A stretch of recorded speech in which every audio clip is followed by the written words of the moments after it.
Chapter 197. Brother Chu, shall we go down?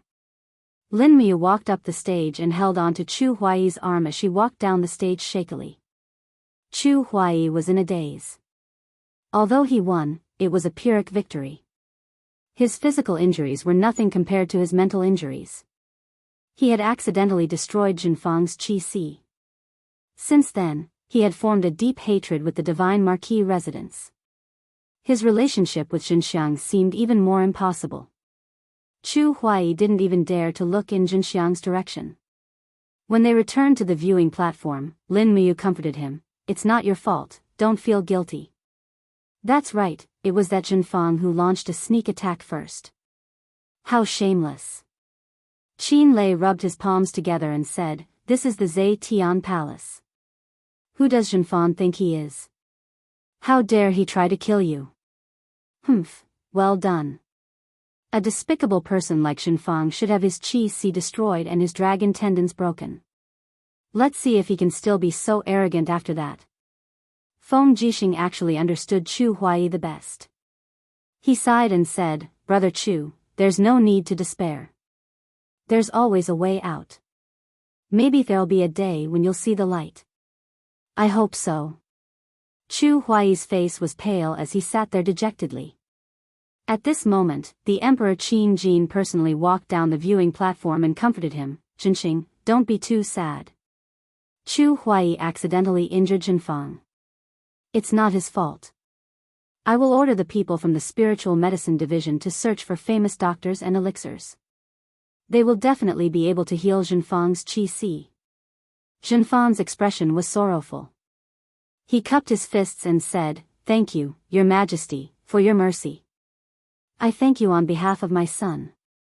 Qin Jin nodded and said, Come, confer Jinfang the title of Count Shenwei and the title of Eastern Suppression General. He will officially become one of the 13 counts of the empire.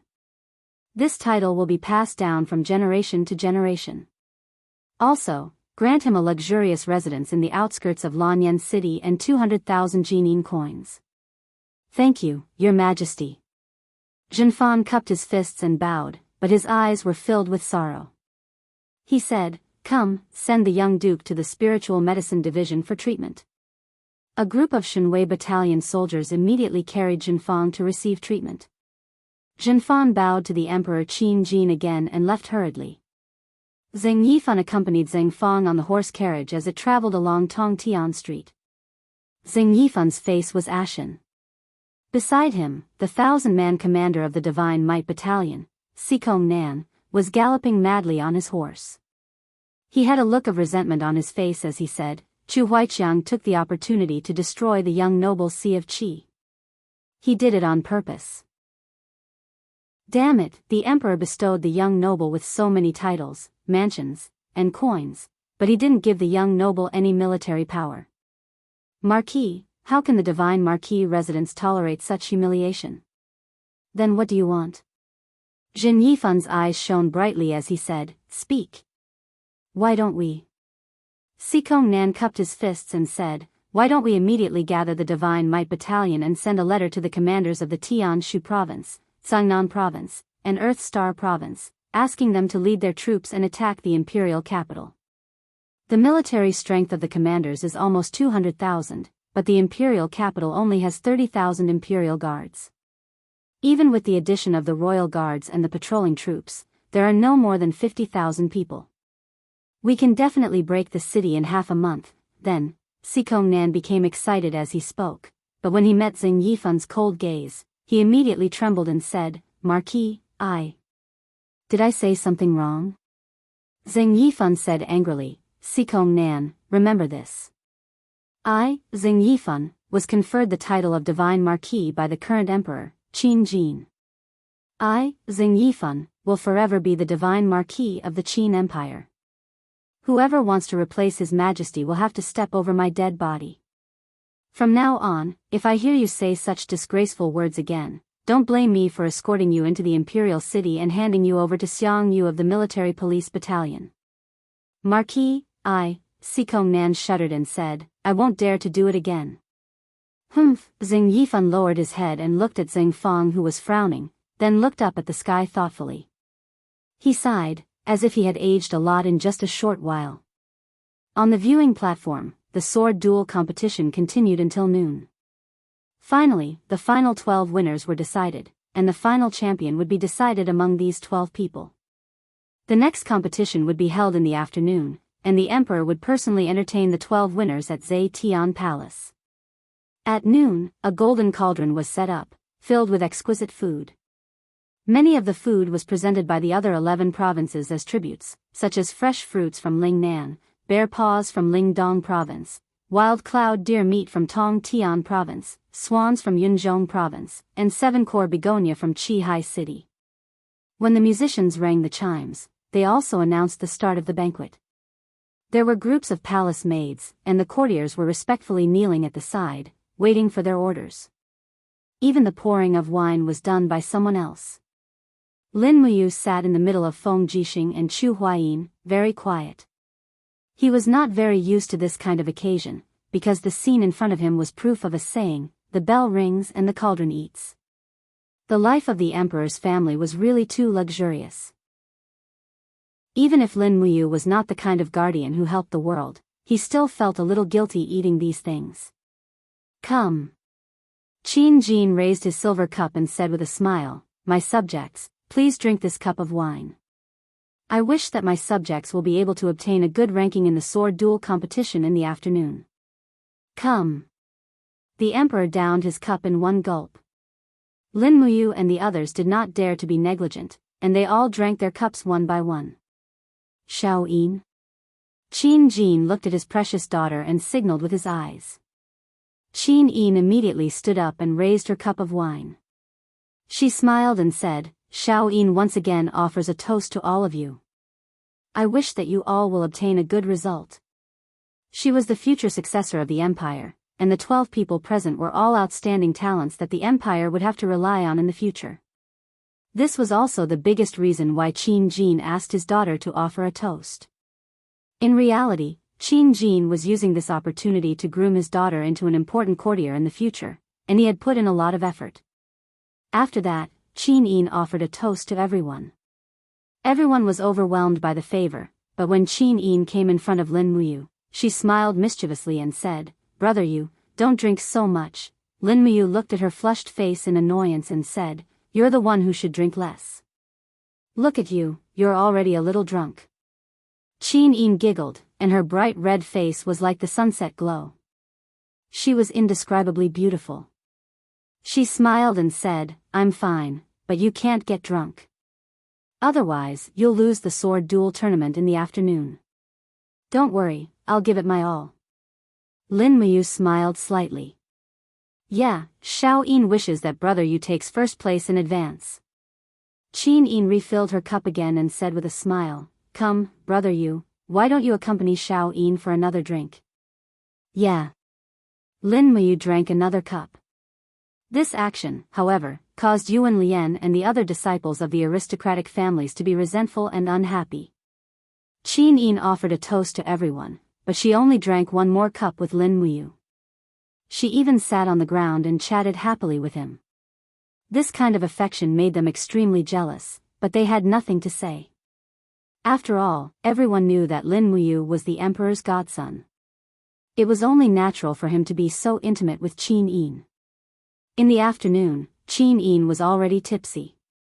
Her little face was flushed as she sat on the viewing platform. She looked at the practice platform from afar and waited for the next round of sparring. There were only 12 people left. It could be said that all of them were fierce tigers. However, the grouping was a little strange. The 12 people were actually divided into 2 groups of 16 to determine the top 8. However, this also meant that 4 people would have no fights. Very quickly, the grouping was decided. Lin Muyu, Chu Huayin, and Feng Jixing were all lucky to have no fights. Feng Jixing was so happy that he didn't have to fight and directly advanced to the top 8. Lin Muyu was also very happy. It was best that they didn't have to fight. They could conserve their strength. The consumption of battle qi in the morning was already very serious. Their next opponents were all experts, so they had to give it their all. The 4 matches ended very quickly. The 2 brothers, Qin Lei and Qin Yan, won smoothly. In addition, Yuan Lian, Lin Changqing, and Murong Zhou also advanced to the top 8. At this point, there were only 8 names left on the gilded wooden board of the sword contest tournament. They were Feng Jixing, Chu Huayin, Qin Lei, Qin Yan, Lin Muyu, Yuan Lian, Lin Changqing, and Murong Zhou. Lin Changqing and Murong Zhou were all generals of the empire's provinces. They had fought hard in the army when they were young. After so many years, their cultivation had improved, so they also qualified to participate in the sword contest tournament. Very quickly, the eunuch quickly listed the matchups of the top 8, Feng Jixing vs Lin Changqing, Yuan Lian vs Qin Lei, Lin Muyu vs Qin Yan, Murong Zhou vs Chu Huayin. I actually met big brother Lin Muyu. Qin Yan revealed a dispirited expression and said, "How can I be his match? Sigh, I thought that I could meet Lin Changqing or Yuan Lian. At least I could get into the top 4. Qin Lei smiled and said, "Ah Yan, it's already not easy for you to enter the top 8. After all, you are only 18 years old. Everyone here is older than you.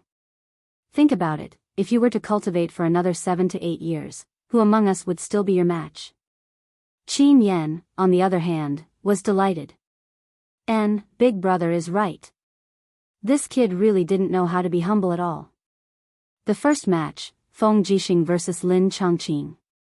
Both of them were experts who used the saber. Furthermore, they were also commanders of a region. They had struggled in the army for many years and refined a set of saber arts for killing. It was just that Feng Jixing's saber arts were more skilled and overbearing. Furthermore, his own cultivation also surpassed Lin Changqing's. Hence, after several dozen rounds, Lin Changqing abandoned his saber and admitted defeat. The second match, Yuan Lian vs Qin Lei. The son of the country protecting General Yuan Xia faced off against the eldest son of Prince Yuning. But the disparity in strength between the two was too great. In less than 10 rounds, Yuan Lian sustained injuries and was defeated. The might of Qin Lei's 7-layered god-binding shackles was too tyrannical. Yuan Lian practically adopted defensive tactics from the start of the battle, but he continued to defend until the end of his defeat. The third match, Lin Muyu vs Qin Yan. Even though they were opponents, the relationship between the two was pretty good. Lin Muyu wielded the dragon spirit sword, while Qin Yan wielded the fire serpent spear. The two of them stepped onto the high platform side by side, immediately causing a wave of cheers. Due to Lin Muyu's identity as the emperor's adopted son, he seemed to have already nurtured quite a number of female fans. On the viewing platform, there were at least a dozen or so noble girls waving their delicate arms and shouting, "Lord Lin Muyu, do your best." Pa, Tang Xiaoxi's teacup landed heavily on the table. Her face was unhappy, and her beautiful eyes carried disdain as she said, "Humph, so what if these girls know Mu? To actually cheer for Mu like this. So infuriating," Qin Yin giggled. "Xiao Shi is so petty, Tang Xiaoxi pouted her small mouth, but was unwilling to admit that she was petty. Her twin peaks rose and fell angrily as she said, "Xiao Yin is also bullying me. Don't tell me you're happy that those girls are cheering for Mu." Qin Yin's beautiful eyes were like water. She shook her head and said with a smile, "No, I'll be very happy if they cheer for Big Brother you. But after I ascend the throne, I'll cut the salary of their fathers by 30%. Tang Xiaoxi's face was full of respect. As expected of Xiao Yin. Chapter 198. Clang. Under the violent collision of the dragon spirit sword, Qin Yan almost couldn't hold on to the fire serpent spear. However, he was also considered to have outstanding talent and actually rolled out smoothly. The fire serpent spear transformed into a fire serpent that swallowed towards Lin Muyu's legs. Lin Muyu couldn't help but laugh. He quickly turned and retreated a few steps, stabbing the long sword into the ground with one hand. With a loud shout, he summoned the wall of the bottle gourd. The black tortoise shell and dragon scale wall rose from the ground, directly dispersing Qin Yan's attack. Stepping forward, Lin Muyu quickly slashed out 3 times, causing Qin Yan to continuously retreat. The dragon scale armor on his body also rapidly dissipated. After fighting for over 30 rounds, the speed at which Qin Yan's battle chi increased was already far inferior to Lin Muyu's. Hence, he didn't delay any longer and straightforwardly stabbed the fire serpent spear into the ground. He cupped his fists and said, "Big brother Lin Muyu, I admit defeat. You haven't even used that mysterious power and can already defeat Ah Yen. Thanks for letting me win, Ah Yen." Lin Muyu also cupped his fists and smiled. The mysterious power that Qin Yan spoke of was actually the 7 planets' profound energy. Many people knew that Lin Muyu possessed a mysterious martial art, but no one knew what it was called. Hence, it caused him to become increasingly mysterious. Advance to the semi-finals. Carrying the dragon spirit sword, Qin Yan walked down the stage shoulder to shoulder with Qin Yan. Looking at his fire serpent spear, it was already filled with densely packed tiny cuts. He couldn't help but say with heartache, "What sword did big brother Lin Muyu use? It's so domineering, it actually chipped my fire serpent spear. This fire serpent spear is a profound grade 2 treasure. Royal father specially found this weapon for me from the western regions. No problem, just find a blacksmith to repair it." Lin Muyu patted his shoulder and consoled. "All right." Qin Yan was still somewhat desolate. After all, he was a competitive young man. Especially in such a grand competition like the Sword Duel Assembly, it was truly a pity to lose. At this moment, Chu Huaimian stood up. His body swayed slightly and he frowned, looking slightly uncomfortable. "Old Chu, can you still fight?" Feng Jixing said worriedly, "Your injuries are a little heavy." "It's already bandaged." Chu Huayin gritted his teeth and said, "It's all right. I've prepared for so long for the sword duel conference. I must go up and defeat Murong Zhou. I'll make him laugh at my imperial guard for having no one else." All right then." Murong Zhou, 34 years old this year, was the captaincy of the border garrison of Heaven's Pivot Province and the general of the north. He was well versed in spear techniques and was known as the spear god of Heaven's Pivot Province. It was said that he was invincible when it came to riding on horseback. He once defeated 7 northern desert generals in a row, forging a lifetime of glory for him. It seemed that because of these experiences, Murong Zhou became arrogant. He even declared that he would challenge the imperial guards in the capital city one by one to see if there was anyone in the capital city who could be his match. Furthermore, Murong Zhou was very talented. Before he was 40, he had already reached Heaven Realm's second heaven. He had reached Heaven Realm's second heaven half a year earlier than Chu Huayin. Chu Huayin stepped onto the martial arts arena step by step. His footsteps were slightly serious. He was indeed heavily injured, but he couldn't lose his dignity as the commander of the Dragon Guards. He held onto his long sword and stood majestically in the wind. He looked like an inviolable divine statue. Murong Zhou held an iron spear in his hand. He raised his eyebrows and smiled. "Chu Huayin, you have proven that you are a very strong person by fighting Xian Fang. However, I, Murong Zhou, am not willing to bully someone who is injured. I think you should just admit defeat. It's not embarrassing to lose to me, Murong Zhou. Otherwise, after you're injured, your skills will be greatly reduced. Do you think you can defeat me?" Chu Huayin's smile was very bright. The premise of an unfair victory is to be able to win. "Do you think you can defeat me? I heard that you really want to challenge the 2 commanders, Qin Lei and Feng Jixing. It just so happens that I have a nickname in the Imperial Guard called Touchstone. If you want to challenge the 2 commanders, then you have to defeat me first. Otherwise, you don't have the right to challenge them. Is that so? In that case, I'll accept your invitation." Just as he finished speaking, Murong Zhou's iron spear suddenly stabbed towards him. Chu Huayin hurriedly raised his long sword to block it. However, Murong Zhou's spear had a soft force.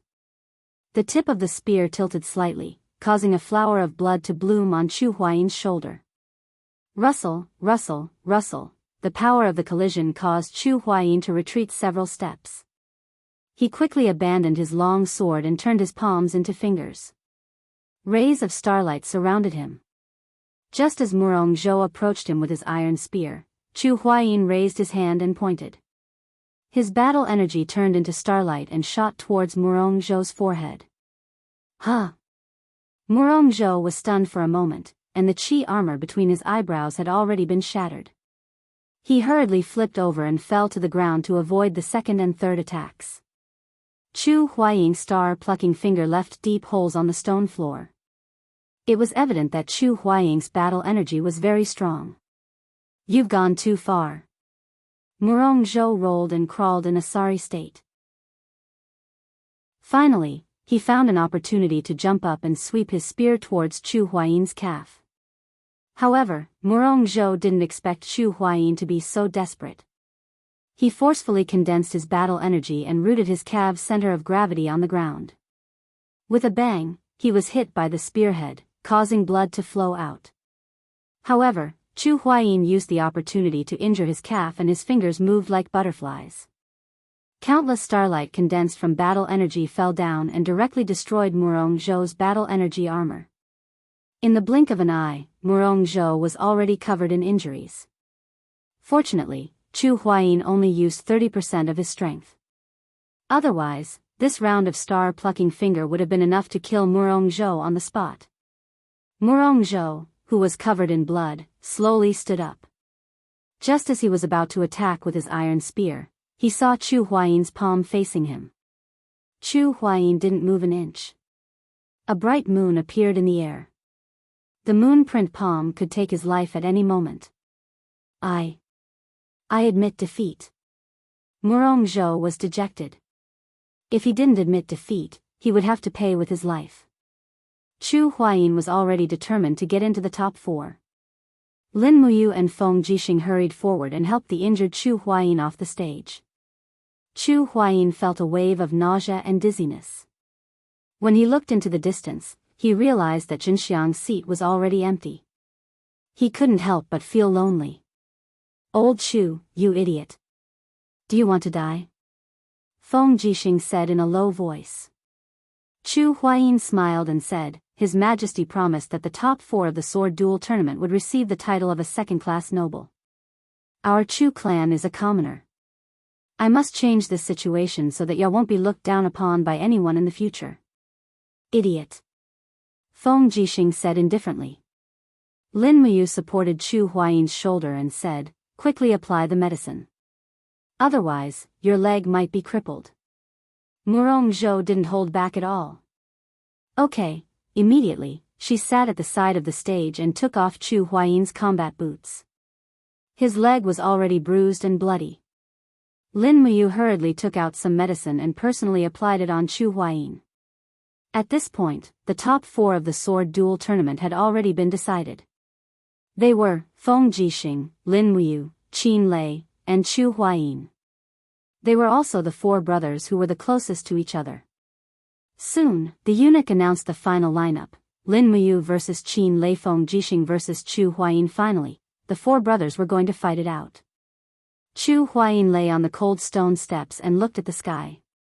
He smiled and said, This year's sword duel tournament is really brilliant.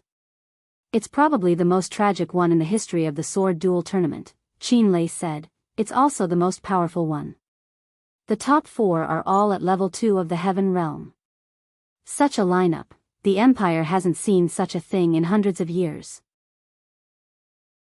Otherwise, His Majesty wouldn't be so happy. Chu Huayin tilted his head and looked at Feng Jixing. He said, Brother Feng, you got lucky this time. I'm all in the final battle, and I really don't have the strength to fight anymore. Feng Jixing said happily, Doesn't this mean that I, Feng, have directly advanced to the competition for first place? Yes. I'll definitely treat you to a drink later. I'll drink the best wine in Lanyan City. Thanks. Then, the top 4 competition became the battle between Qin Lei and Lin Muyu. Qin Lei propped the thunder cutter blade on the ground and said with a smile, It's our turn. Should we go all out or hold back? Lin Muyu smiled and said, Don't go all out, we can talk about it. All right then, Qin Lei was also a straightforward person. He patted Lin Muyu's shoulder and said with a smile, as the big brother, I know what I'm doing. Don't worry, once the victor is decided, I'll stop. Me too. The two of them went up the stage together. Qin Lei slowly swung his long blade and said with a smile, why don't we decide the victor in one move? How about it? We'll use our strongest move. Whoever wins and who loses will be decided in an instant. This will save us from fighting for too long and exhausting too much battle chi, and giving Feng Jixing, this old fellow, an advantage. I don't want to see him take the Lulong talisman without even fighting a battle. This way, the Imperial Guards will have too much of an advantage. All right. Lin Muyu nodded and said with a smile, then let's decide the victor in one move. All right. The people below the stage could not hear what the people on the stage were saying, but they could see that Lin Muyu and Qin Yan's expressions suddenly became solemn. Furthermore, the battle chi on the two's body rapidly rose, giving people a feeling of almost suffocation. Pa! Qin Lei raised the lightning split saber horizontally. Bolts of lightning descended from the sky, encircling his surroundings. The lightning split saber even trembled slightly. At the same time, 6 golden god-binding chains encircled his body. Vigorous battle chi continuously spread in all directions, forming an extremely powerful storm that was currently attacking in all directions. Even furious lightning descended from the sky, causing the sky to dim. In an instant, it was as if day had turned into night. Only the flickering light of lightning continuously illuminated the people near the viewing platform. My God! Tang Xiaoxi's beautiful face lost all color as she said, Is Big Brother Qin Lei going to risk his life? He wouldn't be thinking of killing you, right? Qin Yin's pair of elegant eyes also revealed worry. I believe that Big Brother Qin Lei will know what to do. Everyone on the viewing platform was already dumbstruck. The starting stance of Qin Lei's move was really too shocking. It was as if he wanted to borrow the might of the heavens to defeat Lin Muyu. On the contrary, Lin Muyu was extremely calm. The golden gourd in her hand slowly rotated, and in the blink of an eye, it became bigger, enveloping her entire body. The dragon spirit sword was unsheathed, and with a shout, a golden light soared into the sky, directly piercing through the dark clouds that Qin Lei had condensed. A ray of heavenly light landed on Lin Muyu's body. The long sword left her hand, and the dragon spirit sword rapidly rotated, bringing with it streams of true dragon essence fire. Not only that, Lin Muyu even opened her left hand. Streams of blood-colored demonic energy danced wildly in her palm, quickly seeping into the blade. This strike carried the profound energy of the 2 glorious demonic dance. Lin Muyu didn't dare to use the 4th glorious dance, because there was no need. If the 2nd glorious dance couldn't defeat Qin Lei, then it could only mean that she wasn't fated to obtain the Gilded Dragon Talisman. And compared to the Gilded Dragon Talisman, Qin Lei's life was obviously more important. Chapter 199. Compared to Qin Lei's lightning that wreaked havoc, Lin Muyu's aura was clearly much gentler. The golden gourd represented the power of life, giving people a sense of peace. However, the demonic power that spread on the blade allowed people to feel the hidden tyranny and forcefulness of Lin Muyu's attack. The two of them were risking their lives right from the start. This made people look forward to the final result even more. On the viewing platform, the noble ladies were sipping tea as they discussed spiritedly, Wow, Sir Qin Lei is indeed worthy of being the commander of the Imperial Army. This kind of aura is too frightening. I'm afraid that Sir Lin Muyu is going to lose. No, Sir Lin Muyu will not lose. Why? Because Sir Lin Muyu looks much better than Sir Qin Lei. Pfft, shameless. Stupid girl, haven't you been staring at Sir Lin Muyu, Chu Huaying, and Feng Jixing? Humph, I haven't. Then why did you see Sir Lin Muyu's appearance just now? Her breathing was hurried, her face was flushed, and she kept pulling at her clothes at the front of her chest. I'm going to kill you to silence you, stupid girl. On the practice platform, the hard stone slabs were actually peeling off and rising due to the collision of power. It was as if they were going against the law of gravity. Bits of stone and dust were constantly flying up due to the collision of power between Lin Muyu and Qin Lei. However, it was in line with the physical phenomenon of the airflow rotating due to thermal expansion and contraction. Lightning constantly flickered, and the thunder split blade was burned red by the lightning. It had already reached its peak state. Qin Lei's eyes were burning with battle intent. He laughed loudly and said, "You, try the 6th attack of Big Brother's Thunder Split Blade technique." As he spoke, Qin Lei shouted, "Raging thunder rips the heavens." Buzz! The thunder cutter blades seemed to have already transformed into countless streaks of lightning. The one in front of them was definitely not a single thunder cutter blade. Qin Lei's overwhelming attack had actually blasted out tens of thousands of thunder cutter blades. A cold glint flashed across Lin Muyu's eyes. She abruptly clasped her palms together and gathered all the fighting energy in her body. The dragon serpent sword soul let out an angry roar and circled around the blade of the dragon soul sword. The dragon serpent sword soul charged towards the thunder splitter sword with a high-speed spiral of flames. Boom! The two divine weapons collided together, and the sounds of energy explosions rang out incessantly. The dragon spirit sword spun and charged forward, directly shattering the energy of the first lightning split blade. Following that, the second, the third, and so on, it kept on charging forward. Meanwhile, Lin Muyu spread out his arms from afar, with flames lingering around his palms. He controlled the dragon spirit sword to charge forward from a distance. The strong wind blew his cloak, causing it to flutter. He narrowed his eyes, not giving in the slightest to Qin Lei's attack. Awesome! Qin Lei roared as he continued to urge his fighting energy. The sky-rending raging lightning crazily surged. Lin Muyu could not retreat, or else his body would be torn into pieces in an instant. He did not believe that Qin Lei, this battle maniac, had the ability to hold back at the crucial moment. Therefore, he could only win this battle and not lose. The 7 luminaries' profound energy was circulating crazily. When the dragon spirit sword smashed close to 100 thunder splitter sword's sharp beams, its power actually showed some signs of being exhausted. However, Qin Lei's sky-rending raging lightning was still wreaking havoc. The arrow was already on the bowstring and had no choice but to be released. Again. With a light spread of his palms, the 3rd luminary's profound energy crazily surged out of his body. One after another, the celestial bodies of living beings condensed on the martial arts practice stage. Under Lin Muyu's summon, they all attached themselves to the dragon spirit sword from afar. Immediately, the golden light exploded.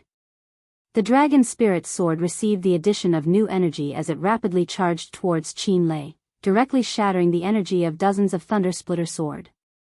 Lin Muyu exerted all of his strength to control the dragon spirit sword through the air. His complexion became rather pale as he secretly prayed, "Big brother Qin Lei, hurry up and lose. Don't force me to use the 4th luminaries. The 4th luminaries are too strong. If I use it, even I would be afraid." Finally, Qin Lei, who was on the martial arts practice stage, suddenly spat out a mouthful of fresh blood with a pft sound. He could not hold on any longer. The 6 god-binding chains on the surface of his body began to scatter one after another, and the radiance of the thunder splitter sword also gradually dimmed. Buzz buzz, the dragon spirit sword charged straight towards Qin Lei's chest without stopping. Just as it was about to pierce through, Lin Muyu suddenly retracted his hand.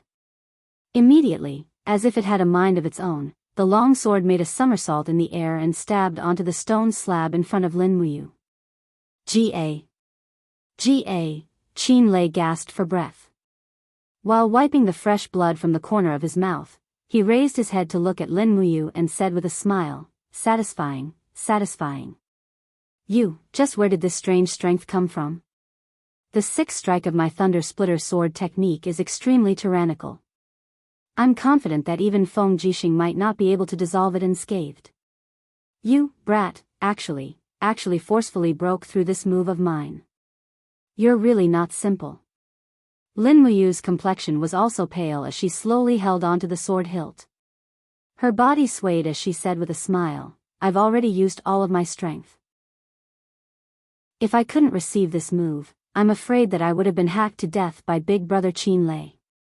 Qin Lei laughed loudly, "I've lost. You go fight for first place with Feng Jixing. Many thanks to Big Brother Qin Lei for letting me win.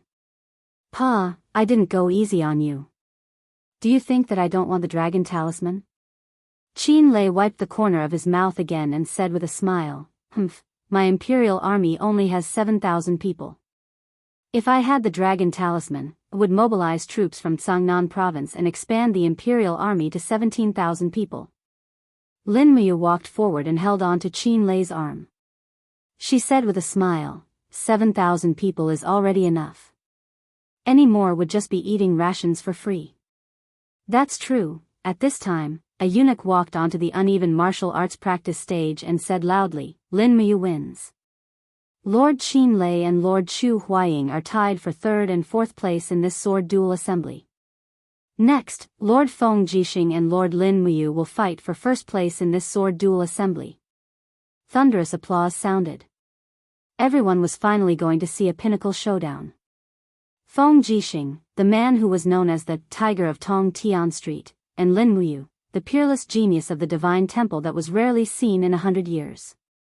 One was the commander of the imperial army and had guarded the imperial capital for almost 7 years. The other had saved Her Highness Qin Yin's life twice with wisdom and bravery. Moreover, he had cultivated a 10th grade green gourd martial spirit to such a level that it could actually surpass the 1st grade god binding shackles. How powerful was this? The showdown between these two people was most likely what everyone expected. At this time, Qin Yin suddenly stood up and said respectfully, "Imperial Father, Big Brother Yu has been fighting hard and has consumed a lot of his battle qi and stamina. On the other hand, General Feng has been resting for so long. If we were to fight now, it would be a little unfair to Big Brother Yu. I suggest that we give Big Brother Yu some time to rest. After 2 hours, we will let General Feng and Big Brother Yu have a showdown." Qin Jin happily nodded his head and smiled. "Xiao Yin is right. I approve it. The showdown between the two of them will be held 2 hours later." "Thank you, Imperial Father." From afar, Lin Muyu also cast a grateful look at Qin Yin. As for Qin Jin, when he saw that Feng Jixing, Lin Muyu, Chu Huaying, and Qin Lei were in the top 4, he heaved a sigh of relief. No matter which family the dragon talisman ended up in, these 4 people were all on his side. Lin Chongqing and Murong Zhou might not be loyal to him. Lin Muyu calmly sat on the stone steps and continuously circulated the forging dragon bone remnant scroll to calm the surging battle qi in her body. She had consumed a lot of energy in the head-on fight with Qin Lei. If she were to fight now, she might not be a match for Feng Jixing at his peak. After all, Feng Jixing's self-created wind blade technique was extremely domineering. Even at her peak, she might not be able to deal with it, let alone in a situation where she had consumed a lot of battle qi. Feng Jixing hugged his wind cutter blade and sat beside Lin Muyu with a smile. He said, If you admit defeat, Big Brother Feng will treat you to a month's worth of beef and flour buns. How about it? Deal?" Lin Muyu narrowed her eyes. "Don't give me that. I won't fall for it." Feng Jixing smiled and said, What do you think of Her Highness Yin's appearance? Is she number 1 in the world?" This, Lin Muyu's heart wavered slightly, but she knew that it was Feng Jixing's trick. She calmed her heart and said, Her Highness' appearance is still okay, still not falling for it." Feng Jixing grinned and said, If you were to choose, who would you marry? Her Highness Qin Yin, Princess Shi, and the beauty Chu Yao, who would you choose? Lin Muyu glanced at him and said, "Don't give me that, I won't choose any of them." "Really? That's a pity." Feng Jixing whistled and laid down on the stone steps beside Lin Muyu. He didn't look like a commander of the imperial army at all. Instead, he looked more like a hoodlum. He lowered his voice and laughed, "I think you should marry both Qin Yin and Tang Xiaoxi. One will be the elder, and the other will be the younger. What do you think? Pfft, Lin Miyu finally laughed and stopped circulating her energy. She said, Big brother Feng, you're so scheming. Ahem, is the first place of this sword duel tournament really that important to you? Of course it's important. Feng Jixing revealed his true colors. The first place will receive a reward of 100,000 Jin Yin coins. The second place will only receive 30,000 Jin Yin coins. It's not even enough to buy a big house in the capital. Chu Huayin, who was cultivating to heal his injuries, opened his eyes and asked, What do you want a big house for? How can I marry without a big house? Feng Jixing's eyes widened. You don't have a wife. Chu Huayin laughed. Feng Jixing pulled out his wind cutter and raised his eyebrows. Chu Huayin, don't say anything else. Fight me one-on-one if you're a man. Chu Huayin grinned and continued to cultivate to heal his injuries. He said, You don't fall for his trick. 3 years ago, in order to get first place in the sword competition, this guy actually invited me to drink wine the day before. He said he wanted to drink rice wine, but in the end, it was all strong alcohol. He even found a few girls from Spring Fragrance Brothel to drink with him. I was defeated by him after I was drunk. Humph, how disgraceful. Lin Miyu held back her laughter. Since that's the case, I definitely can't lose to brother Feng. I also want a big house and a wife. Feng Jixing held back his laughter. It's really unfortunate to know you guys. Chu Huayin pouted. If those girls in the capital knew that you, Feng Jixing, are like this, I'd like to see if they would still be interested in you. Humph. Lin Miyu secretly laughed but didn't say anything. 2 hours passed quickly. It was time for the competition. Lin Miyu silently circulated her battle energy and found that it had recovered to 90%. She could almost fight with Feng Jixing now. Chapter 200. Prepare to start the duel. Qin Jin stood up, brushed the sleeves of his dragon robe, and said in a dignified manner, Feng Jixing, Lin Miyu, I hope that the two of you will adhere to the principle of fair competition and decide the victor. Both of you are the Empire's outstanding talents, stop when necessary, and don't hurt each other, understand? Feng Jixing and Lin Miyu stood on the martial arts practice stage, and gave a military salute to the Emperor at the same time, saying in a deep voice, This general understands. Actually, they understood in their hearts that all of them were martial cultivators, and every single one of them had a heart that was unwilling to admit defeat. Since they were standing on the final martial arts practice stage, then they would surely go all out to determine the victor. Feng Jixing needed this victory in the sword duel tournament to prove his strength as the commander of the imperial army. Lin Miyu also needed a big victory like this to prove her worth in this world, so no one would go easy on her, but they definitely wouldn't fight with their lives on the line like Qin Lei. Lin Miyu and Feng Jixing were both intelligent people, and they respected each other like brothers, so naturally they wouldn't have any killing intent during the duel. Clang! The dragon spirit sword was unsheathed, and the sword's cry was incessant. The dragon serpent sword spirit, which was close to a true dragon, coiled around the long sword, and this was the symbol of a sacred beast's soul lattice. Holding the long sword horizontally, Lin Miyu didn't move, and had the demeanor of a great swordsman. Feng Jixing unhurriedly pulled out the wind cutter, and said with a smile, You, in terms of weapons, you have the upper hand. This dragon spirit sword is a sacred rank, but my wind cutter is only a profound rank, it's too disadvantageous. Lin Miyu smiled and said, Big brother Feng, just swallow this grievance. If worst comes to worst, I'll think of a way to help you reforge your wind cutter saber after the sword duel tournament. I'll raise your wind cutter saber's soul to the saint rank. However, you can't tell anyone about this, or else I'll be in big trouble. Feng Jixing lowered his voice and laughed, You brat, you are indeed well versed in the art of forging weapons. I knew it. Alright, it's a deal. As long as you can reforge the wind cutter saber into a saint rank weapon, it doesn't matter even if big brother Feng loses this sword duel. Come, Ayu, let's do our best and not leave any regrets. Yes. Feng Jixing shouted. The purple electric flame wolf roared incessantly. Bolts of lightning gathered on the saber. In the next moment, it raised the saber and rushed over. An extraordinary saber swept out, Desert Gale. Lin Muyu was already familiar with this move. She stomped on the ground with her combat boots, and the pale golden wall of the gourd appeared. It was very beautiful, and the dragon spirit sword shook slightly, bringing along the purple lightning to meet the attack. Ding! Sparks flew, and no one gained any advantage in this exchange. Both of them swayed on the spot. Feng Jixing was secretly stunned. He did not expect Lin Muyu's advancement to be so rapid. When they first met in the dragon-seeking forest, Feng Jixing was able to completely crush him in terms of strength. This kid was indeed a rare talent that only appeared once in 100 years. Thinking of this, Feng Jixing was inexplicably excited. To have such a rare genius as an opponent, wasn't this a kind of fortune for cultivators? Flame! Feng Jixing suddenly lowered his head, and the purple electric flame wolf on his shoulder quickly opened its mouth. Voila! A scarlet flame shot out. It was a martial soul skill. Naturally, Lin Muyu didn't dare to be negligent. She quickly strengthened the dragon scale wall, and the golden wall of the gourd blocked this attack. Amidst the surging flames, her aura was slightly chaotic.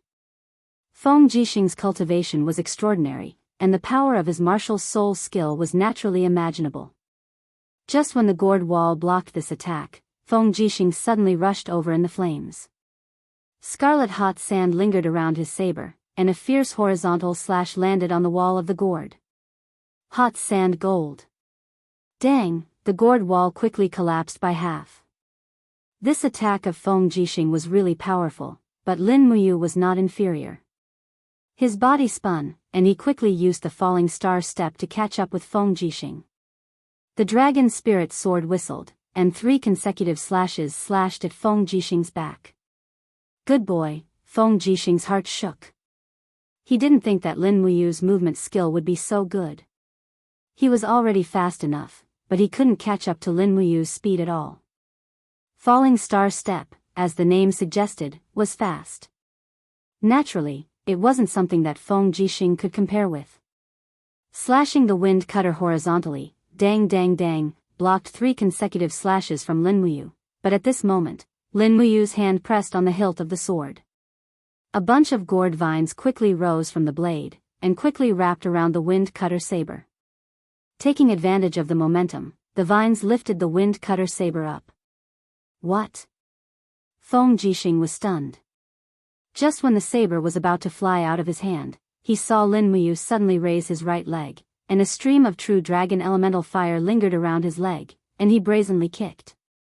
Feng Jixing was not a person who was afraid of trouble. He immediately jumped up with the saber, and his knee hit Lin Muyu's combat boots. Peng, the cyclone flowed back.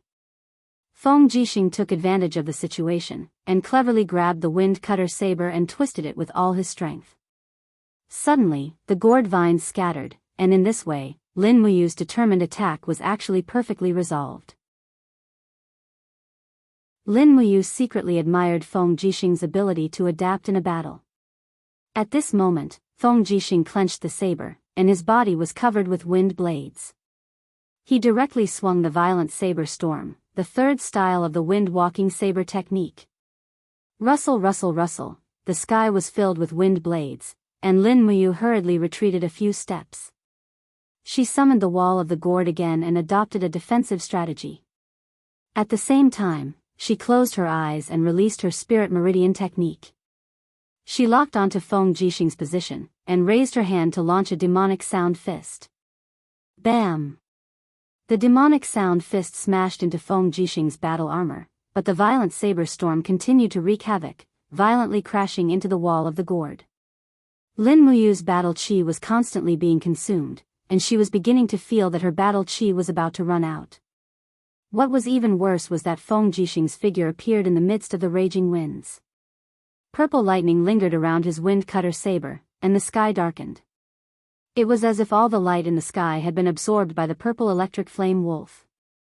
Feng Jixing leaped high into the air and suddenly slashed down with his violent thunder saber.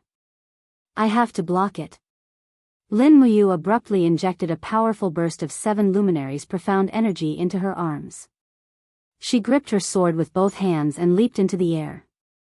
One celestial body after another appeared around her, and her sword contained the power of the first luminaries as it met the violent thunder saber head-on. Bam!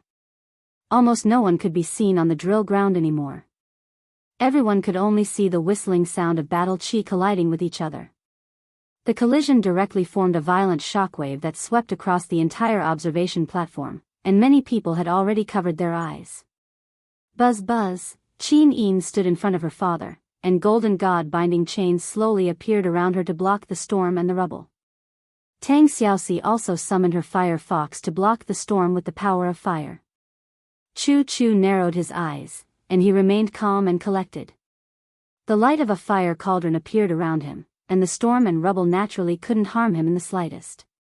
Tang Xiaoxi stuck out her tongue and said with a smile, "Commander Feng Jixing and Mumu, these two fellows are simply like two monsters. They're a little too ridiculously strong, right?" Chu Chu smiled. "Just as Princess," she said, "Feng Jixing and Lin Muyu are both rare geniuses that only appear once in 1,000 years. As long as they have enough time, their strength will be unfathomable." Qin Jin narrowed his eyes and asked, "Chu, what do you think of these two people?" "Me?" Chu Chu stroked his white beard and smiled. "If this old man may be so bold to say, the future of the empire will probably be closely related to these two people. Your Majesty, if we use these two people well, they can bring peace to our great Qin. If we don't use them well, I'm afraid that these two people will become ambitious and ruthless people in this chaotic world."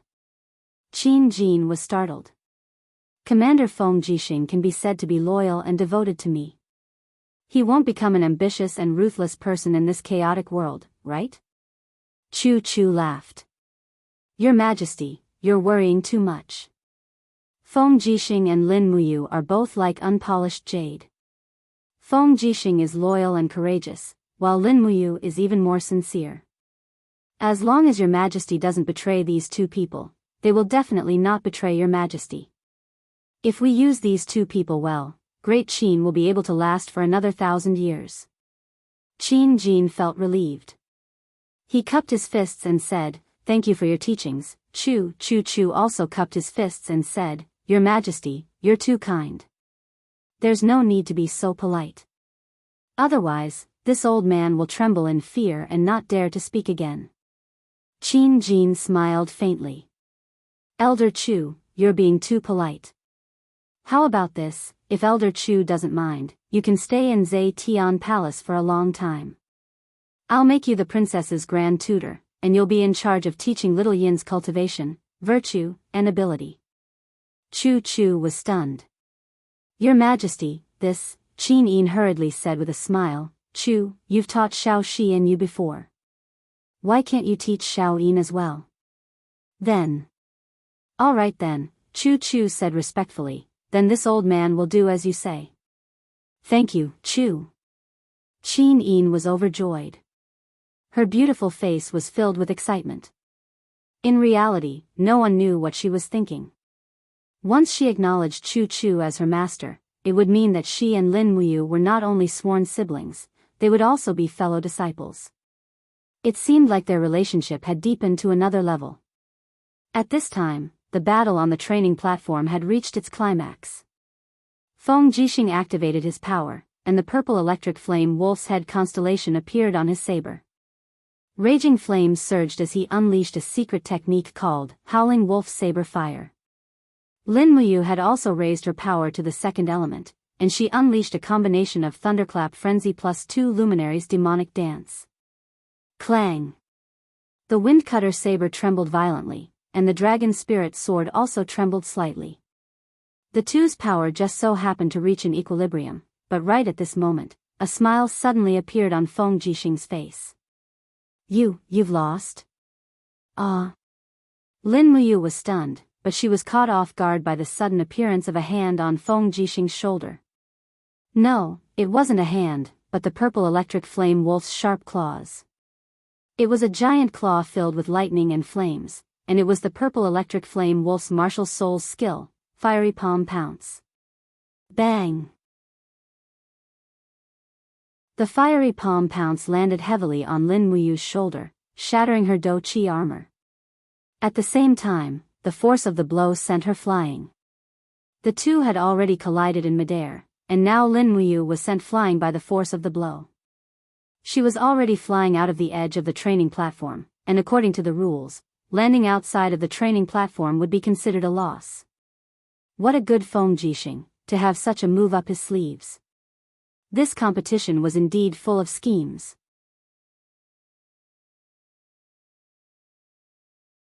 Chapter 201. But just as Feng Jixing was rejoicing, Lin Muyu, who was in the air, suddenly opened her hand, and her martial soul extended out several gourd vines that quickly wrapped around one of the pillars of the martial arts stage. With a "so" sound, she pulled it back, and her whole body once again rushed up the martial arts stage. Pa! Lin Muyu stood firmly on her feet and smiled. Big brother Feng, don't be too happy just yet. Good lad, again.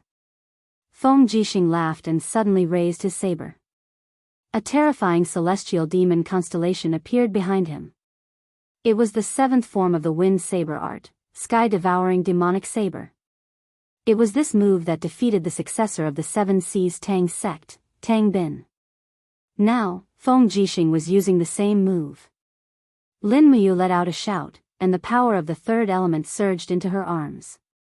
The dragon spirit sword spun rapidly, and she used her peak combat technique to meet Feng Jixing's fierce move, 3 luminaries calamity plus true dragon essence fire plus helix break. Wang! Lin Muyu controlled the flaming longsword and rushed toward Feng Jixing's sky-devouring demonic saber. But this time, she only dared to use about 40% of the third element's power because she was afraid of injuring Feng Jixing. Of course, Lin Muyu didn't know that Feng Jixing didn't use his full strength either. He only used 50% of the sky-devouring demonic saber's power. Hong! The demonic saber covered in flames descended from the sky and clashed directly with Lin Muyu's longsword. The moment they clashed, they were actually equally matched. The two weapons were glued together, their battle chis restricting each other. It was a stalemate. At this moment, Lin Muyu opened her palm and said, Big brother Feng, look here, Feng Jixing looked over. Whoosh! A dazzling ray of dawn bloomed in Lin Muyu's palm. It was the light of a small golden gourd. It was the green gourd's 7th level ability, Light of Dawn. My eyes. You brat. Feng Jixing hastily covered his eyes. This battle was full of schemes, and this time, it was Lin Muyu who schemed against Feng Jixing. However, just when Lin Muyu was secretly pleased with herself, Feng Jixing suddenly kicked his legs in the air, and 3 consecutive powerful kicks landed on the wall of the gourd. Everyone knew that Feng Jixing's saber technique was invincible, but no one knew that Feng Jixing's leg technique was also so fierce. Immediately, the power of the third brilliance and the heaven-devouring demonic blade exploded in the air. With the addition of the power from Feng Jixing's kick, the two of them quickly separated and landed on both sides of the training platform. While in the air, Lin Muyu wanted to summon the gourd vine, but she couldn't. The wall of the gourd was destroyed by Feng Jixing's unreasonable kick, and she couldn't summon any strength from her martial soul. Pa! Her battle boots landed on the ground, and she slid more than 10 meters away before she came to a stop. Lin Muyu raised her hand and grabbed the dragon spirit sword that was chasing after her. With a shocked expression, she said, I lost just like that? On the other side of the training platform, Feng Jixing also flipped in the air and landed on the ground. He stood firmly, rubbed his eyes, and looked up at the training platform. He said, Tui, this brat Yu is too crafty. My eyes. The scene was very quiet, and everyone who was watching the battle was also stunned. This was because Lin Muyu and Feng Jixing both landed on the ground at almost the same time, and no one could determine who won the finals of the sword duel tournament. The eunuch who announced the results stood there dumbfounded. In the end, he turned around and asked for help. Your Majesty, the two of them landed on the ground at almost the same time. There's no way to determine the outcome. What should we do? Chu Chu laughed heartily. Lin Muyu, Feng Jixing, come onto the stage and listen to His Majesty's announcement of the results. Qin Jin had a gratified expression on his face. He stood up and stroked his beard. He laughed heartily at Feng Jixing and Lin Muyu, who were standing on the stage. This competition has really broadened my horizons. The strength of Feng Jixing and Lin Muyu has already been witnessed by everyone. With this result, the two of them are the champions of the sword duel tournament. As for the rewards, the dragon talisman and 200,000 jin coins, the two of you can choose yourselves. Feng Jixing was stunned. He wanted the dragon talisman, but he also wanted the jin coins. For a moment, he was stuck in a dilemma. In the end, Lin Muyu was more straightforward. He didn't lack money, but he lacked an army.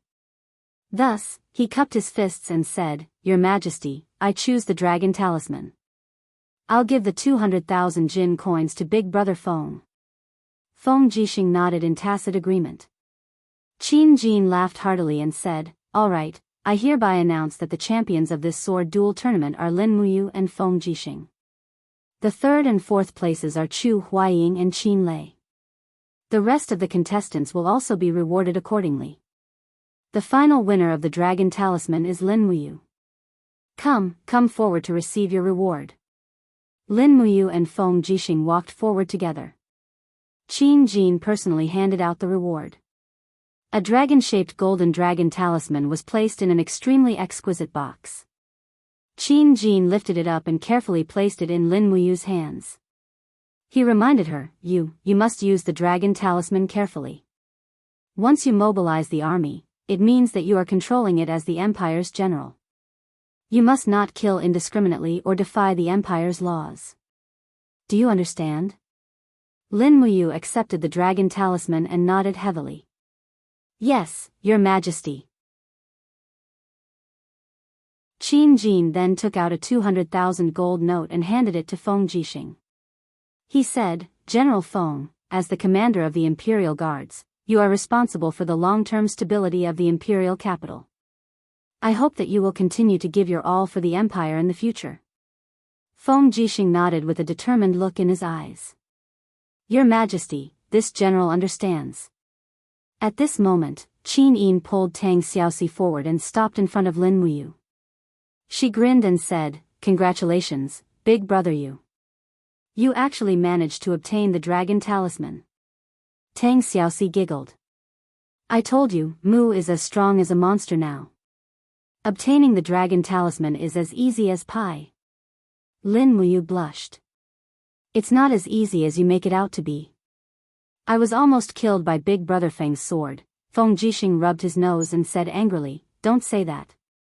I was almost pierced through the chest by your sword. At this moment, Qin Lei and Qin Yan walked over while supporting Chu Huayin. The others also approached them one by one, waiting for the emperor to reward them. Qin Yin smiled and said, Father, didn't you want to give the top four a title? It seemed like Qin Yin had always wanted to give Lin Muyu a title. Now, the opportunity had finally come. Qin Jin nodded lightly.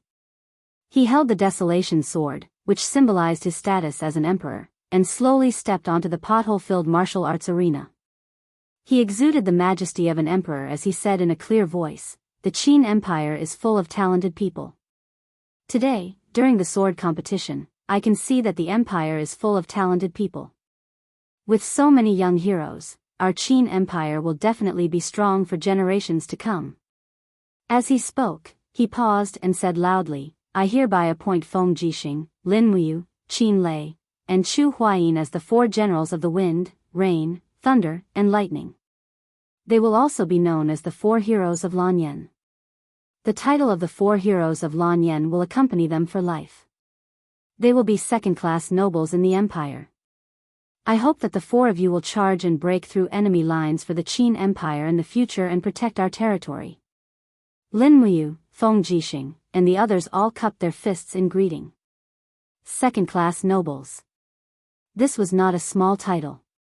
In terms of nobility, Tang Xiaoxi, Qin Lei, Qin Yan, and the others were all first-class nobles. Second-class nobles were at least second-class nobles. Although it was only a title, from now on, no one would dare to think that Lin Muyu and Chu Huayin were commoners. Chu Huayin's face revealed a trace of gratification. The Chu family had been commoners for thousands of years. In his generation, there was finally a change. Wind, rain, thunder, and lightning. For heroes of Lanyan, Qin Yin softly repeated the name twice. She smiled and said, "It's really appropriate. Congratulations, brother Yu. From now on, you are one of the 4 heroes of Lanyan. You can finally be on the same level as General Feng and brother Qin Lei." Lin Muyu smiled in gratification. "Yes, I have to thank your majesty for this."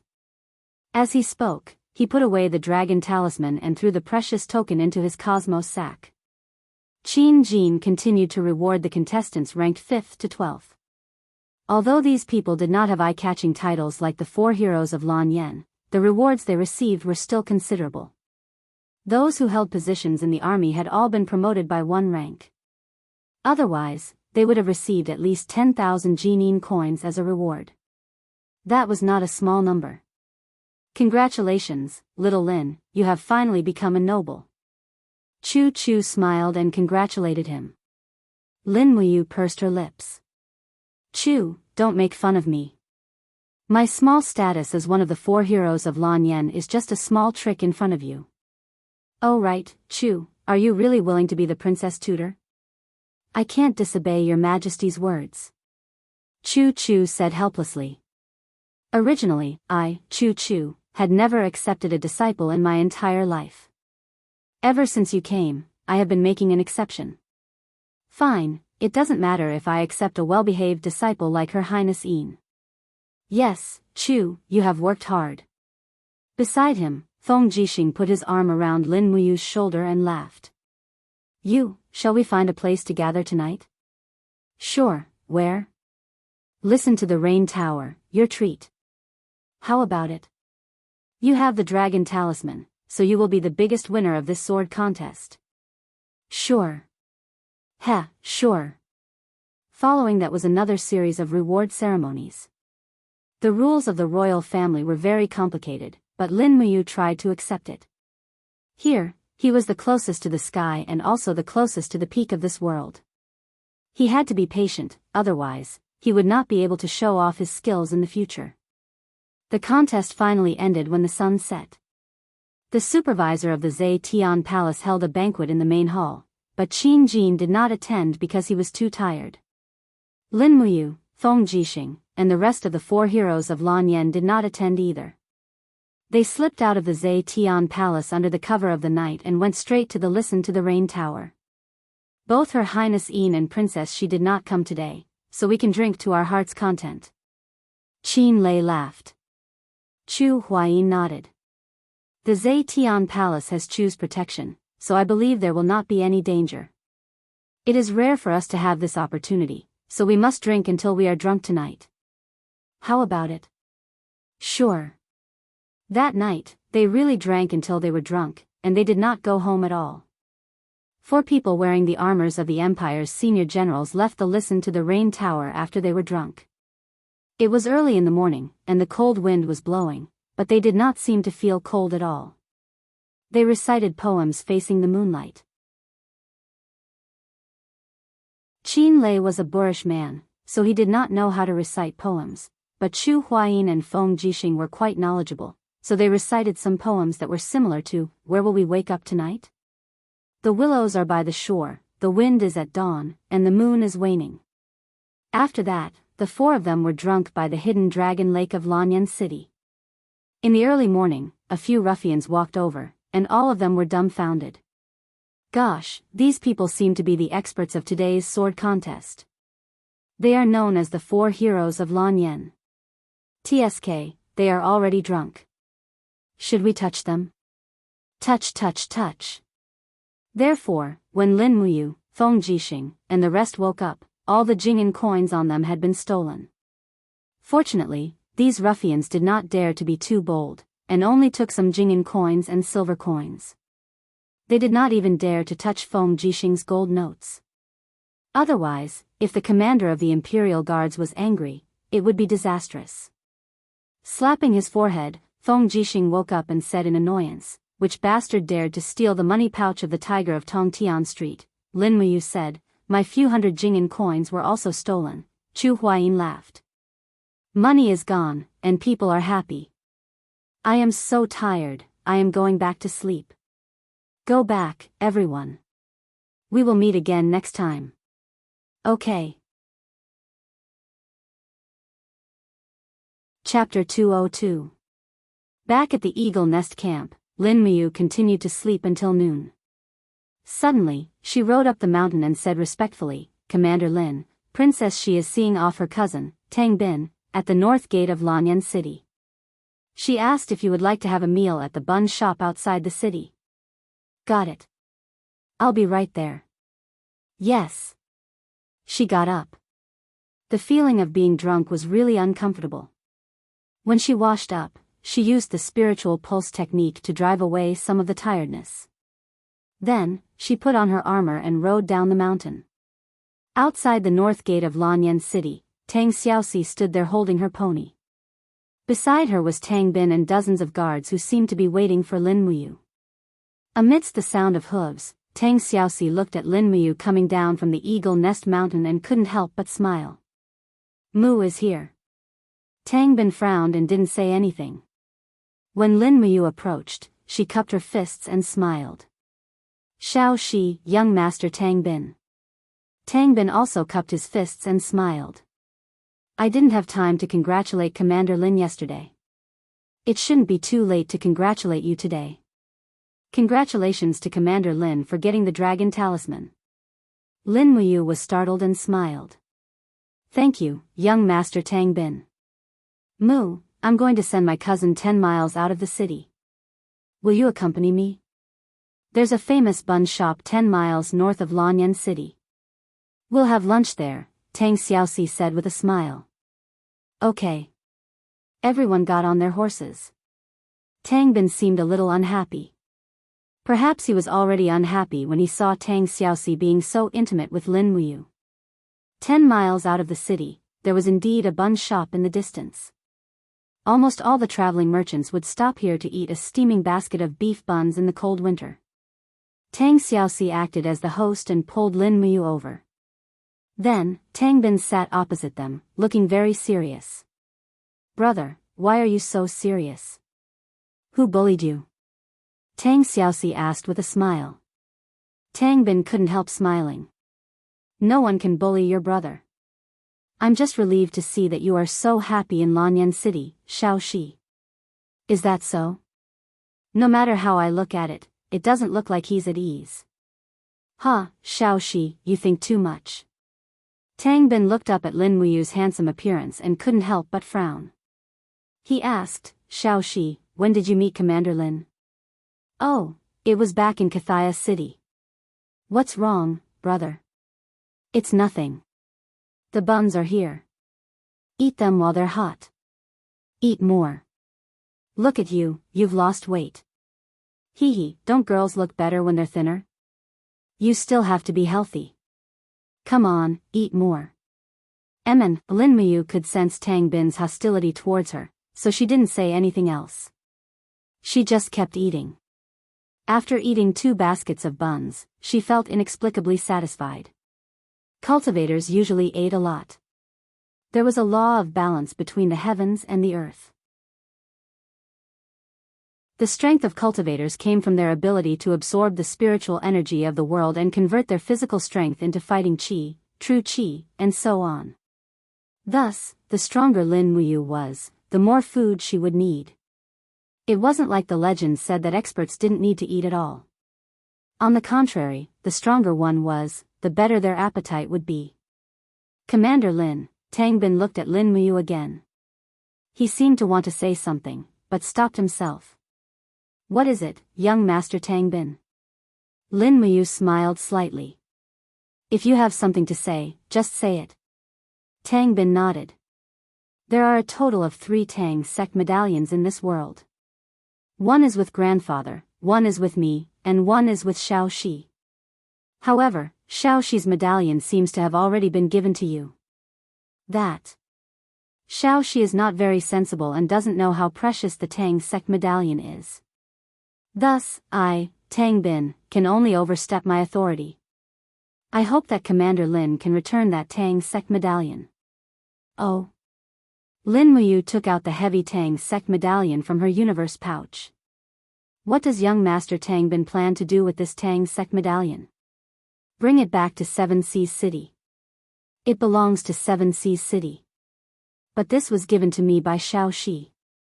If I give it to you, won't I be betraying Xiaoxi? Lin Muyu's gaze was filled with provocation. Since Duke Lan gave this Tang sect medallion to Xiaoxi, it means that all the authority of this medallion is given to Xiaoxi.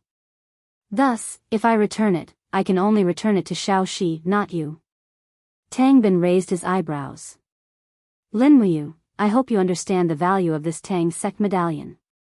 Anyone who holds this Tang sect medallion can deploy any army in Seven Seas province with no more than 50,000 soldiers. The authority bestowed by this medallion is even greater than that of the dragon talisman. Do you think I will leave this medallion in the hands of an outsider? Lin Muyu smiled. Then I will return the medallion to Xiaoxi. What if I say no? Tang Bin's gaze was cold. As the princess of Seven Seas, Xiaoxi is insensible enough to give the Tang sect medallion to an unrelated person. She is no longer fit to hold this Tang sect medallion. I have to take it back to Seven Seas province and hand it over to my grandfather. This is our Seven Seas Tang sect's business. Lin Muyu, let me give you a piece of advice. Don't meddle in the Tang sect's business. Lin Muyu was someone who could be persuaded by reason but not cowed by force. She said proudly, Xiaoxi is my friend. If someone wants to steal something from my friend, I won't allow it. Xiaoxi, are you willing to hand over the Tang sect medallion to him? Tang Xiaoxi bit her red lips. She looked at Tang Bin and said, Brother, I will personally go back and hand this Tang sect medallion to my grandfather. I won't trouble you to come and get it. Tang Bin raised his brows and said, Little Shi, you're still young, and there are many things you don't understand. As your older brother, I naturally have to teach you how to interact with others. Some people aren't worthy of being your friend. Lin Muyu suddenly slammed the table and shouted in a low voice, Tang Bin, say it again if you have the guts. Tang Bin suddenly smiled.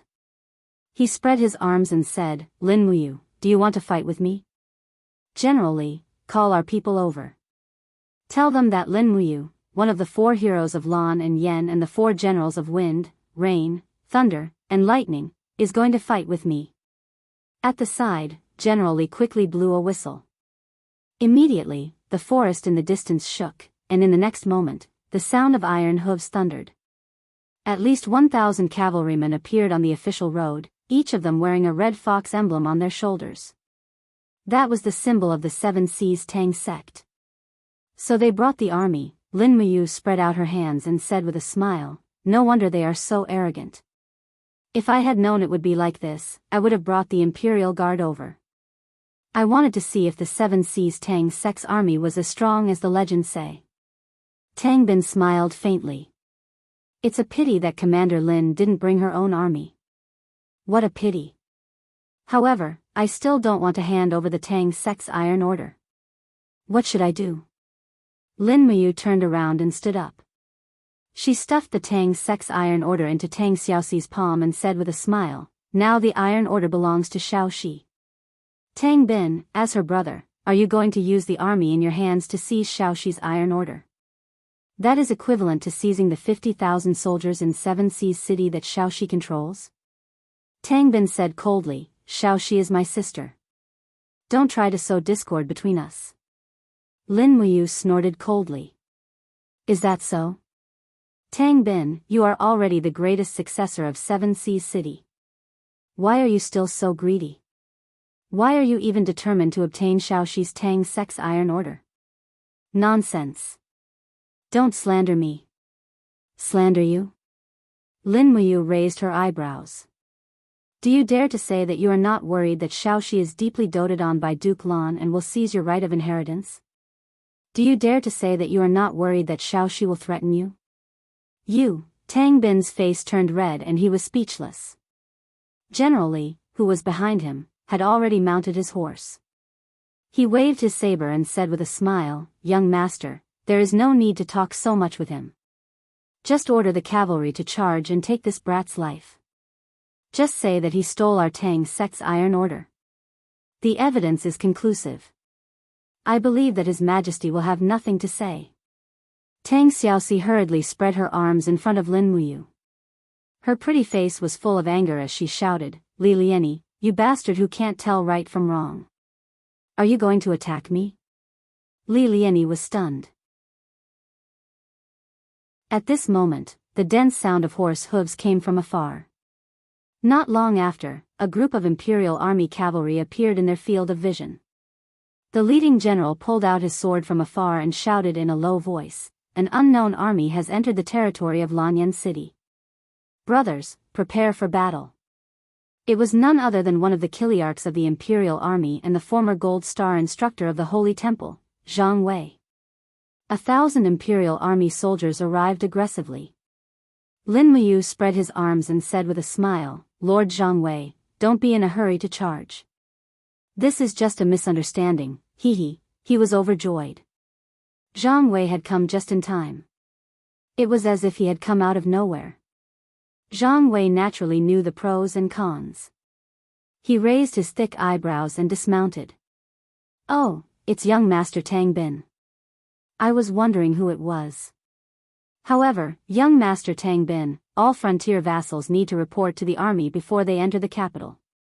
We, the Imperial Army, did not receive any report from the 1007 Seas City Cavalry led by young Master Tang Bin. "Young Master, is there some misunderstanding?" Tang Bin clenched his teeth and cupped his fists. "Lord Zhang Wei, it is indeed a misunderstanding. These 1000 cavalry were just sent by 7 Seas City to protect me. I did not have the time to report to the Imperial Army. Please forgive me, Lord Zhang Wei." Zhang Wei's lips curled up. "Oh, so it really is a misunderstanding. I, old Zhang, thought that young master wanted to make a move on Lady Lin Muyu. Lady Lin Muyu is one of the newly conferred 4 heroes of Lan Yan. Whoever dares to make a move on her is a provocation to His Majesty's imperial authority. Since it's not the case, that's great. Young master, please leave. I still have a mission to patrol the city. Old Zhang, please forgive me for not sending you off." Tang Bin nodded. "All right, we will meet again in the future. Have a safe trip, I won't send you off." Although Tang Bin was unwilling, he did not have the slightest chance this time. The 1000 Imperial Army soldiers led by Zhang Wei were all elite cavalry. They might not lose to his 1007 Seas City Cavalry. Moreover, there was also Lin Muyu, whose strength was unfathomable. Furthermore, Tang Xiaoxi was deeply doted on by Tang Lan. If this matter were to blow up, it would not do him any good. After watching Tang Bin and the others leave, Tang Xiaoxi bit her red lips and said, "Mu, I'm really sorry this time." Lin Muyu smiled slightly. Holding her little hand, she said, "With our friendship, there is no need to say sorry. But this Tang Bin is really too overbearing. It would be terrible if the 7 Seas province were to be handed over to such a person in the future.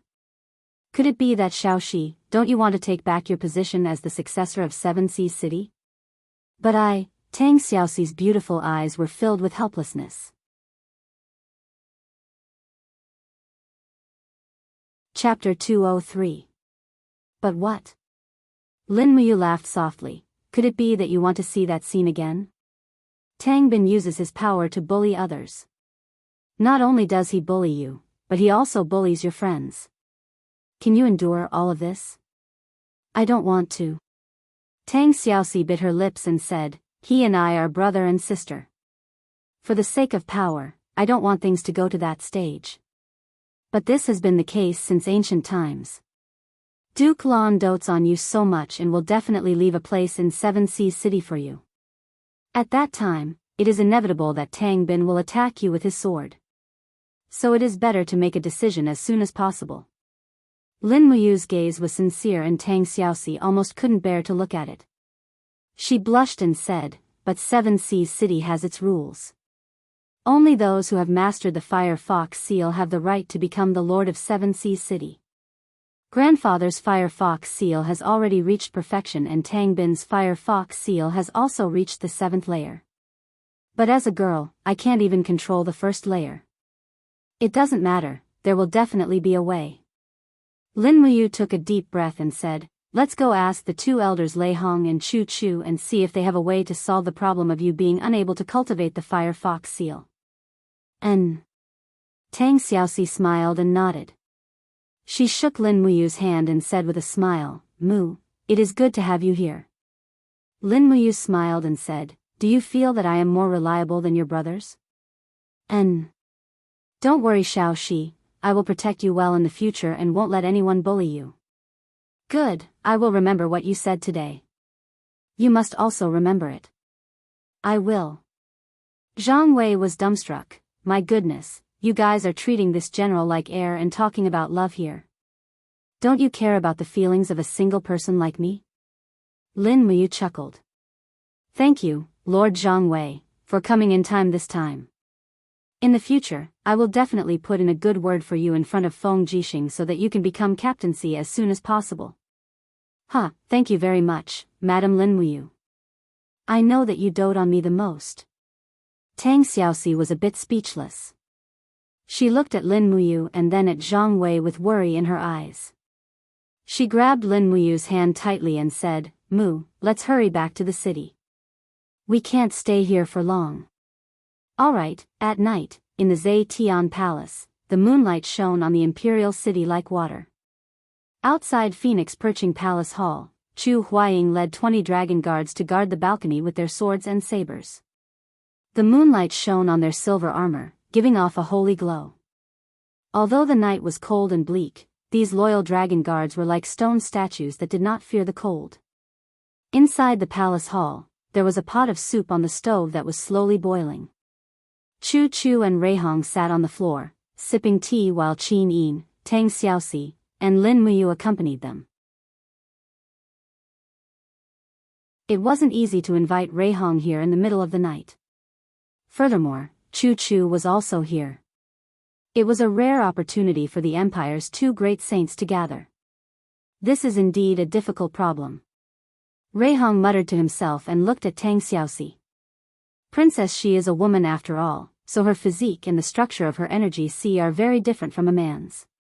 The Fire Fox Seal is a kind of ultimate technique that is domineering and powerful. A non-man's energy C is unable to nurture the fire origin energy of the Fire Fox Seal, and without the fire origin energy of the eyes, it is impossible to condense the Fire Fox Seal. Tang Xiaoxi's little mouth twitched, but she didn't say anything. Lin Muyu asked on her behalf, "Great Deacon, what is the difference between a man and a woman's energy C? Why is it that Xiao Yin can use such a powerful martial soul like the god binding chains, but Xiao Shi can't condense the Fire Fox Seal?" "There is a huge difference." The one who spoke was Chu Chu. He raised his head and said, "Although the god binding chains are powerful and domineering, it is still a martial soul inherited from the bloodline. Although Princess Xiao Yin is a woman, the blood flowing in her body is the true dragon bloodline of the Qin family, so she can naturally bear the domineering god binding chains. However, Princess Shi's body is very different. She is an extremely normal woman."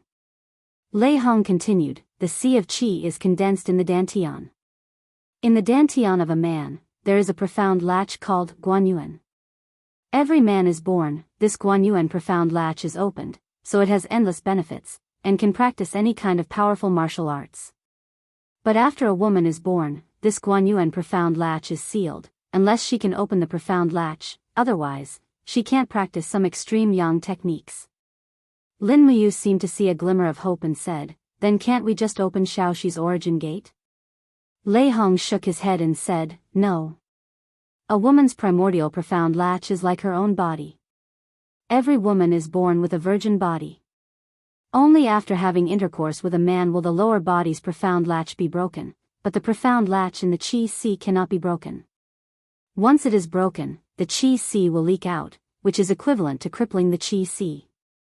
Immediately, the faces of Qin Yin and Tang Xiaoxi turned bright red. Lin Muyu was speechless and said, "The metaphor of a virgin body? It can't be that melodramatic, right?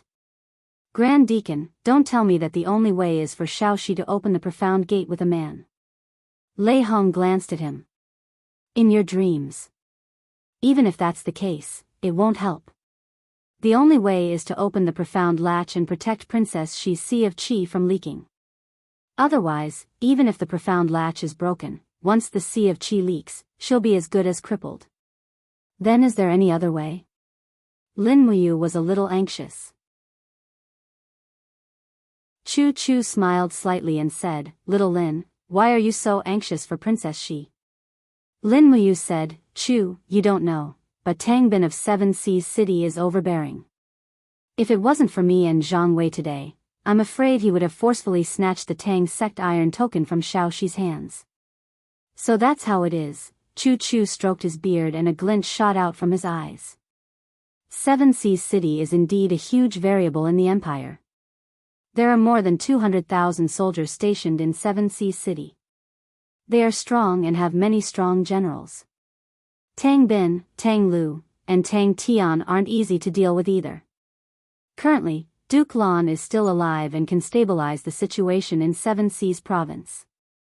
But if he leaves one day, I'm afraid there will be chaos in Seven Seas City.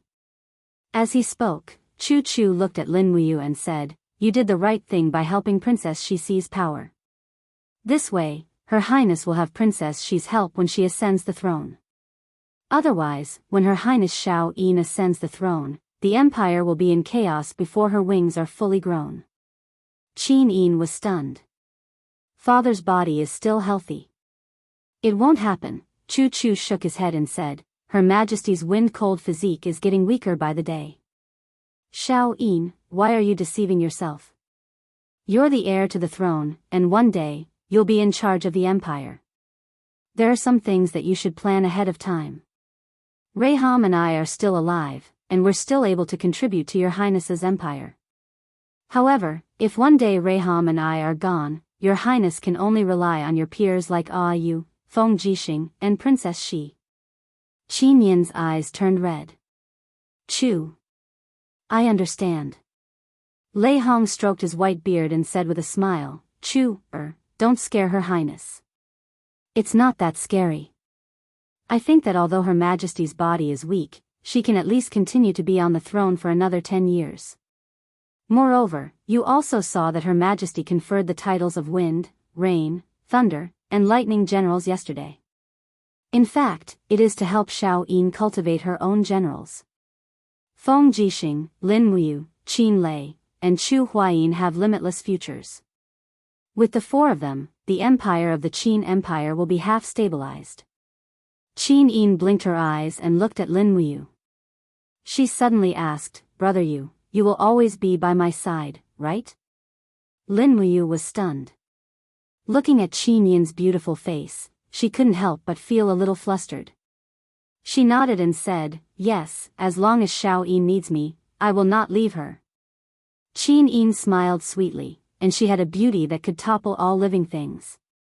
Lei Hong frowned and said, "It seems that the matter of helping Princess Xi regain the position of the successor of Seven Seas City is imperative. Forget it, forget it. Her Highness Xiao Yin, please allow me and Chu, to read in the library tonight. How about it? I want to read the ancient books in the Empire's collection. Perhaps if I'm lucky, I can find the method to let Princess Xi cultivate the Fire Fox seal." "Yes." Qin Yin nodded heavily. "I will write a document in a while and let the officials in the library let you in." Lin Muyu said, "Shall I go with you? One more person means a little more hope." Lei Hong nodded approvingly. "All right, then you will go with us." Qin Yin and Tang Xiaoxi looked at each other and smiled.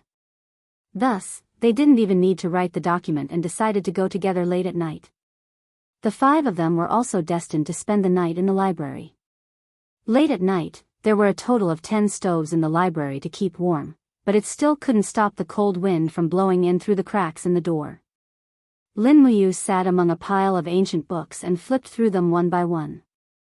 After entering this world for so long, she basically knew the words of this world, so it wasn't difficult for her to flip through them. Qin Yin and Tang Xiaoxi lit up the oil lamps and sat at the table, reading the ancient books under the watch of the maids. As for Lei Hong and Chu Chu, they were constantly wandering among the books, their brows furrowed. Outside the library, Chu Huaying and the other 21 dragon guards were still waiting outside. The moonlight was cold, and frost appeared on their shoulders, but no one moved. They still stood majestically in the cold wind. All they could do was use their vital energy to resist the cold, but how could the strength of a human body go against nature? In the blink of an eye, all of their faces turned purple from the cold. When the first ray of sunlight penetrated the clouds and landed in Lanyan City, Chu Chu's slightly excited voice came from the library. Found it. I found it. What is it? Lin Muyu flipped over and rushed over with Qin Yin and Tang Xiaoxi. They saw Chu Chu holding an ancient book in his hand. 3 words were written on the cover, Jin Ping Mei. Lin Muyu's face immediately turned purple. Chu, did you take the wrong book? No, it's this one. Chu Chu smiled and said, we might have to rely on you to break Princess Xi's hidden latch this time.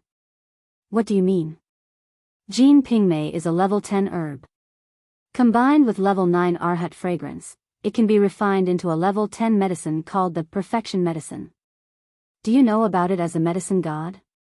Chu Chu's face was full of excitement. Perfection Medicine. Lin Muyu was shocked. Chu Chu continued, it is said that 5,000 years ago, after the great Emperor Crimson Phoenix ascended to the throne, he visited the mortal realm and found a peerless beauty called Chu Rong. However, Chu Rong was no longer a virgin, so the Crimson Phoenix Emperor ordered the world-famous medicine god to create a medicine that could restore a girl's virginity. This is the Perfection Medicine. We can also use this method to open Princess Xi's origin profound latch. Lei Hong and I will use our sacred domain power to protect her Qi Si from leaking. In this short period of time, Princess Xi can cultivate the first level of the Fire Fox seal and drink the Perfection Medicine immediately. This way, Princess Xi might be able to cultivate the Fire Fox seal. Lin Muyu was dumbstruck. He had no choice but to write the word convinced. He rubbed his eyes and said, all right then, we'll immediately search for the Jin Ping Mei and the Arhat fragrance. Damn, this Crimson Phoenix Emperor is also a Virgo with a severe virgin complex. People with OCD really can't afford to hurt him, alright.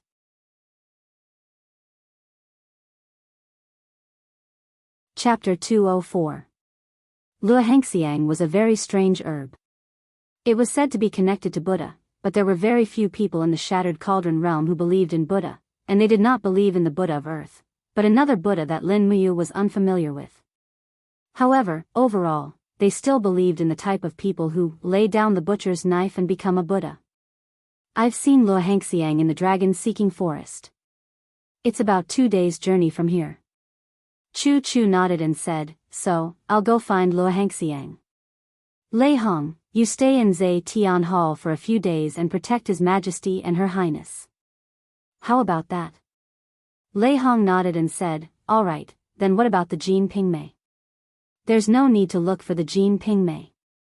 Chu Chu smiled and said, I've seen this herb before. Oh, where? Sangnan Province, Governor Hu Tianing's courtyard has a few Jin Ping Mei trees. It's winter now and the plum blossoms are in full bloom. It's the best time to collect the Jin Ping Mei. Chu Chu thought for a moment and said, we'll send someone to Sangnan Province's 5 Valleys city to find Hu Tianing. Who should go? Lei Hong asked. Tang Xiaoxi volunteered and said, let me go. No. Chu Chu refused resolutely and said, firstly, Princess Xi, you haven't stepped into the heaven realm and your strength is insufficient. Secondly, the distance between the imperial capital and Sangnan province is long. There are bandits, mercenaries, and people from the House of Chivalry. If there's any mishap, our entire plan will be in vain. As he spoke, Chu Chu looked at Lin Muyu and said, you already have the strength of a heavenly king, and you're also one of the newly conferred 4 heroes of Lanyan. You also have a dragon talisman. How about this, you'll replace Princess Shi and go to Cangnan province to get the Jin Pingmei. You only need to cut a branch and refine the medicinal essence. Lin Muyu said respectfully, alright, I'll go. Qin Yin blinked her eyes, wanting to say something but hesitating. Lei Hong frowned and said, when you committed a crime in Silver Fir City, Hu Tianning once sent several thousand elites of the Flying Mount camp to pursue and kill him. Although they failed, Hu Tianning's hatred for you is clear. Moreover, Hu Tianning is Yu's uncle. I suspect that it will be very inconvenient for you to travel to Cangnan. At the very least, a single gilded dragon talisman is far from enough. What else do you want? Lin Muyu asked. Let's ask His Majesty for an imperial edict. Since it's from His Majesty, I believe it won't be a problem to ask for this plum blossom. All right. Chu Chu walked over and patted Lin Muyu's shoulder, saying, You must be careful along the way. Pick another 100 imperial guards from the Eagle Nest camp to accompany you. Helping Princess Shi to make a breakthrough is also one of the missions of the Eagle Nest camp. As a commander, you can't go to Cangnan province alone. Lin Muyu squinted her eyes and said with a smile, could it be that Hu Tianning really dares to kill me? It's best to be careful. Chu Chu slowly put down the scroll in his hand and said with a smile, Hu Tianning has been the governor of Cangnan province for many years and can be said to be a feudal lord. Although he comes to the imperial capital to have an audience with His Majesty every year, as the highest governor and military commander of a province, his arrogance is growing day by day. We must guard against him. Alright, I know. I will be careful. Alright, prepare Yu's letter. If there are any mishaps, immediately send a letter to report to us. Yes. The next morning, after a short rest, Lin Muyu set off from the Eagle Nest camp with the Emperor's imperial edict in hand. Wei Chou, Xiahou Sang and the other capable subordinates were all brought along. In total, she brought 20 imperial guards and 80 elite imperial guards, all of them were cavalry. Outside the north gate of Yanlan City, the royal flag was swaying in the distance. The royal flag was embroidered with a large Qin character. Qin Yin and Tang Xiaoxi were there, waiting to send Lin Muyu off. Urging her horse forward, Lin Muyu dismounted and cupped her fists respectfully. Xiao Yin, Xiao Shi, there is actually no need to send me off with such great fanfare. This will instead let others know. The cold wind caused Qin Yin's princess cloak to flutter. She walked forward and said with a smile, originally Xiao Shi also said the same thing, but I feel that it is better to let more people know that you are going to Cangnan province so that Hu Tianning will treat you with more respect. And there is also a bit of truth. Lin Muyu nodded in agreement. Oh right, older brother Yu, I still have a little gift to give you. Oh, what? Lin Muyu asked in surprise. Qin Yin smiled with dimples and signaled the maid behind her, bring it over. Yes, Your Highness. A maid came forward, holding a roll of white blanket embroidered with gold in her hand. It looked very expensive. Qin Yin reached out and held the blanket in front of her chest. Her pair of beautiful eyes looked at Lin Muyu without concealing her reluctance to part. She smiled slightly and said, well, this is the snow fox blanket. The golden flowers on the edge were personally embroidered by me. Older brother Yu, your trip to Cangnan province will take at least 3 to 5 days. The wind is cold at night. You should cover yourself with the blanket, otherwise it will be bad if you catch a cold. Lin Muyu couldn't help laughing and said, Xiao Yin is so careful, what do you think? Qin Yin showed a trace of a little girl's look, pouted and said, you also have to take proper care of your body. Although your physique may be stronger than ordinary people, it is still flesh and blood after all. If you don't take good care of yourself, if you get sick when you come back, won't you still have to trouble me and Xiao Shi to take care of you? That won't happen. Lin Muyu's heart warmed. She hugged the blanket and said with a smile, Xiao Yin and Xiao Shi, don't worry, I can take care of myself. You see how old I am. You two are only 20 and I am 24. I am so much older than you too. If I can't take care of myself, then wouldn't I have lived these 4 years in vain? Qin Yin burst into laughter. Humph, no matter what you say, you are right. At this time, Tang Xiaoxi also came forward and said, Mu, don't just say goodbye to Xiao Yin. I also have something here for you. Oh, what is it? Come, bring it here. Yes.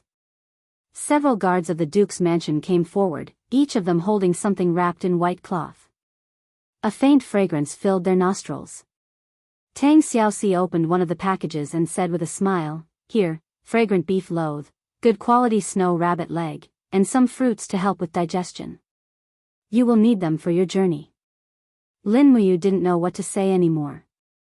The two girls were really thoughtful, and he was already in tears of gratitude. He immediately wrapped the blanket around the warhorse and handed the meat to Wei Chou and Xiahou Sang. He smiled and said, Thank you, Xiao Shi. You are just as thoughtful as Xiao Yin. Tang Xiaoxi smiled faintly. In any case, you should come back early. Just take the official road. You are the royal guard, and there are so many of you. Those mercenaries and bandits won't dare to do anything to you. Got it. Then I will set off. Lin Muyu flipped over and turned the horse around to face the two beauties. His expression became solemn, and he suddenly raised his right hand in front of his chest. He lowered his head slightly and performed a standard Empire military salute. His salute was not abrupt, but there was a kind of calmness and steadiness that came after being baptized by wind and frost. Moreover, he was dressed in the Holy Cathedral's uniform, which made him look even more heroic. In an instant, Qin Yin and Tang Xiaoxi's hearts were in a mess. Qin Yin looked up at him and said, Come back early. Let's go. Lin Muyu turned the horse around again and shouted, Let's go. The warhorses neighed and the sound of hooves gradually became louder. In the blink of an eye, the group had already left Lanyan City. When Lin Muyu and the others disappeared into the horizon, Qin Yin suddenly let out a faint sigh for no reason. She felt a sense of loss in her heart. She reached out to hold the Zine sword and felt the fiery holy power coming from the sword. She could not help but feel a warmth in her heart. She smiled and said, Xiao Shi, let's return to Zai Tian Palace. Tang Xiaoxi looked into the distance and pursed her red lips. She flipped over and mounted the horse, following Qin Yin. They galloped along the official road.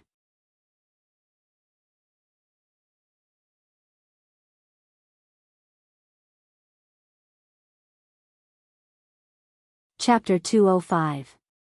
The snow in the forest had melted, but the night wind was so cold that even someone as strong as Xiahou Sang could not help but clench his teeth. He held his sword and hid in the grass. He lowered his voice and said angrily, This group of rebellious traitors disturb my sleep. How hateful. My lord, should we kill them all, or? Lin Muyu said lightly, What do you think? Xiahou Sang's eyes flashed and he said, Kill. Lin Muyu asked again, Wei Chou, what do you think? Wei Chou gripped the demon-devouring bow tightly, his eyes glowing faintly under the moonlight. His expression was solemn as he said, Although most of these chivalrous men are commoners, most of them have been instilled with the ideals of the house of chivalry. So even if we show mercy, they will definitely kill us. In this case, if the imperial army shows mercy, we will be the ones to suffer. Lin Muyu sighed and said in a voice as soft as a mosquito, Then kill. Yes, Commander. The moonlight fell on the pure white cloak of the holy temple. Lin Muyu squinted his eyes. Many people were destined to die tonight. What was he doing? Had he really become a pawn of the empire? He shook his head. No, definitely not. He had his own judgment and would not be bewitched by others. Here, killing the people of the house of chivalry was a righteous act. After all, his subordinates, the royal guards, would not bully the civilians. That was enough. The sound of horses' hooves and footsteps came from afar. They were here. Under the moonlight, about 200 people from the house of chivalry appeared in the forest. They attacked from the west side of the valley. The number of cavalry was small, less than 20. Most of them were wanderers on foot with swords and sabers. Moreover, their cultivation was very average. Needless to say, this was the military strength of a branch of the House of Chivalry in the North Ridge province. A wanderer with a scar on his face led the way. He held a long saber in his hand and shouted, "Charge into the camp, leave no one alive." Damn it, these dogs of the Empire, they didn't even send anyone to keep watch. They're digging their own graves. The ranger with the scar on his face had a golden emblem on his chest. He was a Jianghu ranger, but he was not very strong. He seemed to be at the first layer of Earth Realm. Under his orders, a large group of rangers charged into the camp and tore down the tents. They kicked away the bonfire and the soup pot the Imperial Army had set up. They looked incredibly rude and unreasonable. Wei Chou tightened his grip on his bow. He turned to look at Lin Muyu, waiting for his orders. Lin Muyu nodded. Whoosh! An arrow shot out from the demon-devouring bow, directly piercing through Scarface's neck. Fresh blood flowed. A dignified Jianghu ranger had actually been killed by a single arrow from Wei Chou. Fire! Xiaohou ordered loudly. Almost all of the 100 royal guards were equipped with longbows. Instantly, arrows rained down on the campsite. Screams of agony could be heard. Before the rangers even knew where their opponents were, they had already lost nearly half of their troops. Clang! Lin Muyu unsheathed her dragon spirit sword. She said in a low voice, "Get on your horses and charge." Yes. The Imperial Army soldiers got on their horses and charged forward quickly. With Lin Muyu, Wei Chou, and the others leading the Imperial Army soldiers, they blocked the way in front. All of them had their martial souls, so how could the rangers resist? Pfft! Lin Muyu swung her sword from above, slicing a wanderer and his shield into two halves. With another wave of her left hand, the dragon spirit sword chopped off the heads of two halberds. As the sword chi continued to wreak havoc, two more screams rang out. In front of them, 7 rangers on warhorses raised their spears and charged over. Lin Muyu immediately sheathed her sword. She reached into her cosmos sack with one hand and pulled out the pear blossom spear with a whoosh. She quickly charged over. The spear glowed with a cold light, and 3 snow-white pear blossoms blossomed in the air. At the same time, 3 rangers fell to the ground, howling in pain. Lin Muyu continued forward. She used the spear technique that she had stolen from Zhao Jin. The tip of the spear lightly knocked away the opponent's spear, and the spear directly pierced through his chest. However, this ranger had guts. He reached out to grab the pear blossom spear and roared, "Empire dog, even if I die, I will drag you to hell with me." Lin Muyu coldly snorted and poured battle chi into her right arm. She raised the pear blossom spear horizontally and smashed the ranger's body against the other 2. Immediately, screams rang out. The heads of the rangers collided, and their bodies burst open. A thick smell of blood rushed into her nose, and immediately, Lin Muyu almost vomited. She hurriedly activated the wall of the gourd, and a golden light flickered. While protecting herself, she also didn't want to see too many cruel scenes. The battle ended very quickly. When Xiaohou chopped off the head of the last ranger, all 200+ rangers had been reduced to corpses. On the other hand, only a few of the royal army had suffered light injuries. It was a crushing victory. Bah! Xiaohou spat at a corpse. His eyes were filled with anger as he said, "You bunch of trash want to topple the empire? What a fool's dream." Wei Chou said, "My lord, what do we do now?" Lin Muyu wiped the blood off the pear blossom spear and said, "Search these corpses to see if there's anything valuable on them, then bury them all. We'll set out tomorrow morning." "Yes." Xiaohou mumbled, "My lord, why bother burying the corpses of these traitors? In my opinion, we should just leave their corpses in the wilderness and let the wild beasts feast on them. At the very least, we should set up stakes along the way and chop off their heads. This will serve as a warning to those who have rebelled against the empire." Let's see if they still dare to act so insolently. Lin Muyu frowned. If that's the case, I'm afraid we'll really become the Empire's dogs in their eyes. His Majesty Qin Jin is a benevolent ruler and doesn't want to kill too many people. If we act so cruelly, we'll be playing right into their hands. Xiahou Sang was startled. He hurriedly cupped his fists and said, "This lowly general has not thought things through. Please punish me, my lord." "There's nothing to punish. Get back to work." "Yes." Before long, Wei Chou walked over with a blood-stained document in his hand. "My lord, there's something you need to take a look at." "Oh, what is it?" "This is a customs clearance document." Lin Muyu unfurled the scroll. Although it was stained with blood, it did not affect her reading. It was a customs clearance document from Cangnan Province to Lingbei Province. There was even the seal of the governor's office of Cangnan Province on it. Moreover, the clearance document indicated that the target of entry was the 100 people from the House of Chivalry. Wei Chou said coldly, "It seems that this governor of Cangnan Province, Hu Tianning, is really not simple. His Majesty ordered the extermination of the House of Chivalry, yet he still dared to privately issue a customs clearance document to the people of the House of Chivalry. Could it be before that?" "No." Wei Chou said decisively. The day after the assassination in Deer Garden, His Majesty sent out a letter to announce to the world. But this customs clearance document is dated 5 days ago. No matter how you try to explain it, you can't get away with it. Lin Muyu rolled up the document and stuffed it into her Qingquan bag. She said with a smile, "Just pretend you didn't see this piece of paper." Wei Chou understood tacitly, "Yes, my lord." Hu Tianning was the provincial governor and held the military power of nearly 100,000 troops. This kind of feudal lord could not be casually touched. Just this document was not enough to convict him. Moreover, this time Lin Muyu came to Cangnan Province with a request from Hu Tianning. Even if she wanted to make a move, she had to wait until she obtained the Jin Ping Mei. 3 days later, the Imperial Guards finally arrived at the core city of Cangnan Province, Five Valleys City. Five Valleys City was one of the 7 famous cities of the empire. It was famous for its water and rice. It had a population of 2.4 million people. The land was fertile and the population was abundant. It was said that half of the food of the imperial capital Lanyan City came from Five Valleys City. It was precisely because of the products of Five Valleys City that Qin Jin ordered the construction of this official road known as the Grain Road 10 years ago.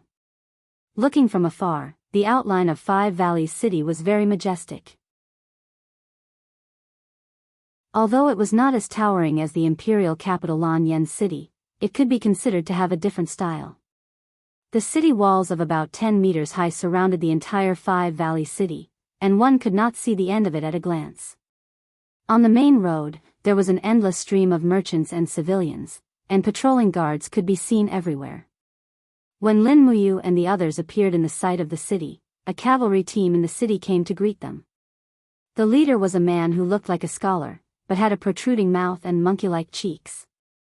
He smiled and cupped his fists, saying, "I am Hu Yang, commander of the governor's office." "Greetings, Milord Lin Muyu, the second of the 4 heroes of Lanyan City. Milord's presence in Five Valleys City makes us feel honored. The governor has sent me to welcome Milord." Lin Muyu smiled slightly. "Milord is too polite. Commander Lin Muyu has come from afar. You must be tired. Please follow me into the city. Governor Hu Tianning has already set up a banquet in the governor's office." "Okay, thank you." Xiahou Sang laughed secretly. "This Hu Tianning is quite sensible." Lin Muyu turned around and glared at him. Immediately, Xiahou Sang did not dare to say anything more. Along the way, they entered Five Valleys City in a grandiose manner.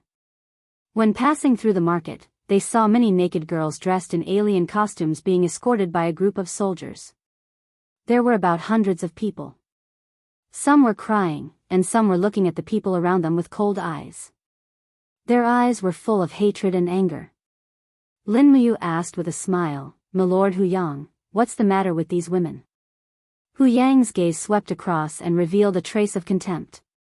He smiled and said, "These are the barbarian sluts of Lingdong province.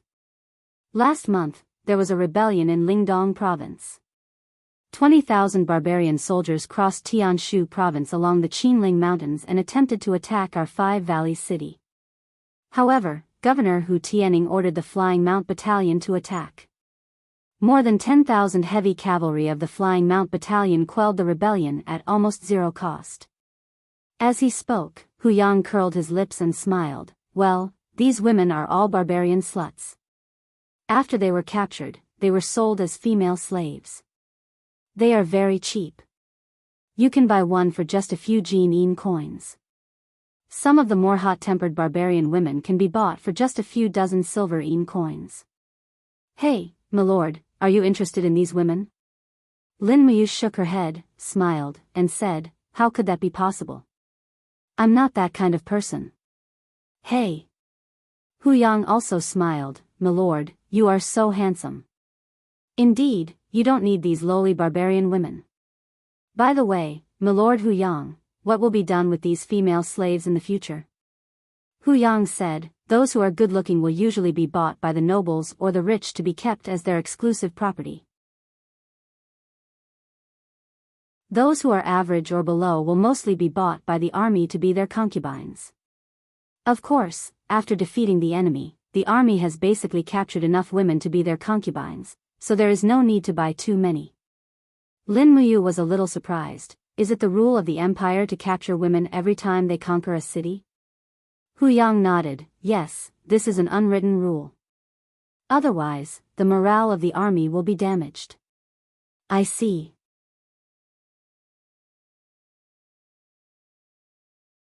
Chapter 206. This time, Lin Muyu did nothing, because he could not save these barbarian girls with his ability, and he could only see hatred in their eyes. Lin Muyu knew that he was not the reincarnation of a living Buddha, so he did not bother to be a good person. Some things were better to let nature take its course. The governor's mansion was exceptionally luxurious, even more so than the duke's mansion where Tang Xiaoxi lived. On the doorpost of the duke's mansion in Five Valleys City, reliefs were carved with real gold. The images of rice, livestock, rice, and fish were vivid and lifelike, symbolizing that the city was famous for its animal husbandry, fishing, and planting, as well as its strong army and horses. On the gilded steps, the provincial governor, Hu Tianning, dressed in military attire, walked down step by step with his hand on the hilt of his sword. He cupped his fists and smiled. "Welcome, Lord Lin Muyu, one of the 4 heroes of Lan Yen, to Five Valleys City." Lin Muyu immediately made a military salute and said respectfully, "Lord Governor is too polite, I am flattered." "Ha!" Hu Tianning looked at Lin Muyu and smiled. Heroes truly come from the young. Lord Lin Muyu was just a nameless junior when he left Silver Fir City, but now you've become an outstanding general personally appointed by His Majesty. A scholar who has been away for 3 days must be looked at in a new light. Hu Tianning has no choice but to admire you. Come, my lord, you must be exhausted. Follow me to the dining table. Thank you. Lin Muyu cupped his fists, and the attendants led the horses away, while Wei Chou, Xiahou sang, and the others followed with their weapons. Five Valleys City was only the center of a province, and could not be compared with Lanyan City. Moreover, Lin Muyu came with the emperor's edict this time.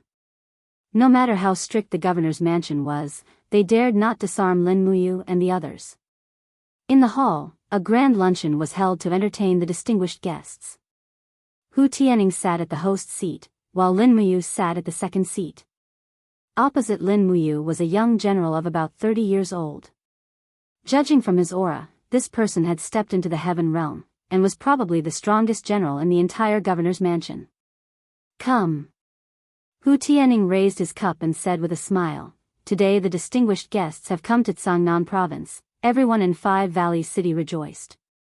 "Drink with me to welcome Lord Lin Muyu." Everyone raised their cups and drank in one gulp. Suddenly, a burning sensation slid down his throat. Lin Muyu sat there steadily, nodded and smiled. "Thank you for your hospitality, Lord Governor, I am very grateful." Hu Tianning laughed. you don't have to be so polite. Come, let me introduce you, this is General Long Qianlin, who was personally conferred the title of Eastern Suppression General by His Majesty 2 years ago. He is currently in charge of Sangnan Province, in charge of 120,000 soldiers in Sangnan Province. Moreover, General Long Qianlin has achieved success at a young age, and Lord Lin Muyu is also a young hero. We can learn from each other. Long Qianlin cupped his fists and said respectfully, subordinate pays respect to Lord Lin Muyu. Lin Muyu also returned the salute, you are too polite, Lord. It should be subordinate paying respect to you. In terms of military rank, Long Qianlin was a 4th grade general, while Lin Muyu was only a 6th grade general. They couldn't be compared at all. However, the main reason why Long Qianlin was so respectful should be because of Lin Muyu's identity. The emperor's adopted son, one of the 4 heroes of Lan Yan, was enough to match the status of a 2nd grade national general. Hu Tianning put down his cup and said with a smile, Lord Lin Muyu may not know, but General Long Qianlin has just made an unprecedented achievement last month. He led more than 10,000 heavy cavalry of the Flying Mount Battalion to intercept more than 20,000 troops of the Winter Barbarians at the foot of the Qinling Mountains. He forced the barbarians to hastily engage in battle with the tactic of setting fire to their main camp. He won a great victory, beheaded more than 10,000 people, and lost less than 1,000 of his own men. He can be called a famous contemporary general. Lin Muyu was stunned for a moment, then said with a smile, so the battle to defeat the barbarians was commanded by Lord Long Qianlin? My apologies. Long Qianlin couldn't help but be a little mischievous and said helplessly, actually, those barbarians don't know the art of war. They don't have any tactics or formations in battle, so I was able to defeat them with the heavy cavalry formation. I'm afraid that any general can do the same. I really don't deserve the title of famous general. I only hope that I can reflect on myself every day and live up to the salary that the empire gives me. Lin Muyu couldn't help but have a good impression of this Long Qianlin. It was reasonable to say that a young man who commanded 120,000 troops should be arrogant and supercilious, but this Long Qianlin was still so respectful, which was really rare. Lin Muyu said, it seems that I really need to ask General Long for advice. I, Lin Muyu, am just a boorish man.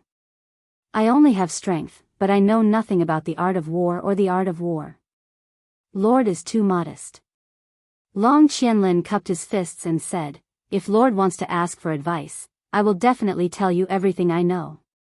Lin Muyu smiled slightly, thank you. In fact, when it came to the art of war, Lin Muyu had been forced by his father to read Sun Tzu's Art of War and other military books since he was young, so it could be said that he was very familiar with them. The only thing he lacked was the tempering of using troops on the battlefield. Moreover, with his intelligence and wisdom, he would definitely be able to display his strong points. After 3 rounds of wine, Lin Muyu, Wei Chou, and the others were slightly tipsy. Hu Tianning clapped his hands and said with a smile, bring on the dancers. Immediately, a group of young girls dressed in chiffon dresses slowly walked into the main hall and danced gracefully to the accompaniment of the musicians. They were overflowing with beauty, and these young girls were all carefully selected. In terms of appearance and beauty, they were all top-notch. For a moment, the group of guests in the governor's manor were already staring at them. Using the excuse of drunkenness, they once again began to drink with each other. Lin Muyu remained sober, using the spirit pulse technique to dispel the drunkenness from her mind time and time again. After an unknown amount of time, Hu Tianning drunkenly stood up, his body swaying a little, and said with a smile, today is a joyous gathering, and these dancers are all maids trained by my manor. If there are any that you like, please feel free to bring them back to your room. If these maids are favored by you, then I will not have failed you. For a moment, the deputy generals, brigadier generals, and captains of the governor's manor all laughed drunkenly. Some even stood up and pointed at one of the dancers, shouting with a smile, I want that one, the one with the biggest breasts. Hu Tianning held the table and said with a smile, don't be rude, let the honored guests choose first. Lord Lin Muyu, you are Laozi's honored guest in the imperial capital. Come, among these dancers, which one do you think is the most beautiful? Lin Muyu stood up, cupped her fists and said with a smile, yellow, purple, and green, these three are the most beautiful. Hu Tianning waved his hand. Did you hear that? The three of you will serve Lord tonight. Don't. Lin Muyu cupped her fists again and said, Lord Governor, Lin Muyu has a heavy responsibility this time, so I appreciate Lord Governor's intention. As for these dancers, I'm afraid I don't have the fortune to enjoy them. Hu Tianning was stunned, and couldn't help but burst into laughter. I heard that Princess Shi and Her Highness Yin have a very close relationship with Lord Governor. Looks like it's true, Lord Governor doesn't like these mediocre women. Lin Muyu smiled awkwardly, tacitly agreeing. Hu Tianning continued, Lord Imperial Guards, if there are any dancers you like, you don't have to be courteous, feel free to choose. Wei Chou cupped his fists and said, the martial arts manual that I cultivate forbids me from getting close to women. I appreciate Lord Governor's kindness. Xiahou Sang was already dead drunk, his eyes were drowsy, and his mouth was dry. He looked at Lin Muyu and asked, Lord Governor, can this general, Lin Muyu smiled faintly. In any case, only Shi and Wei Chou knew about the customs clearance documents, and it didn't matter that Xiahou Sang knew very little.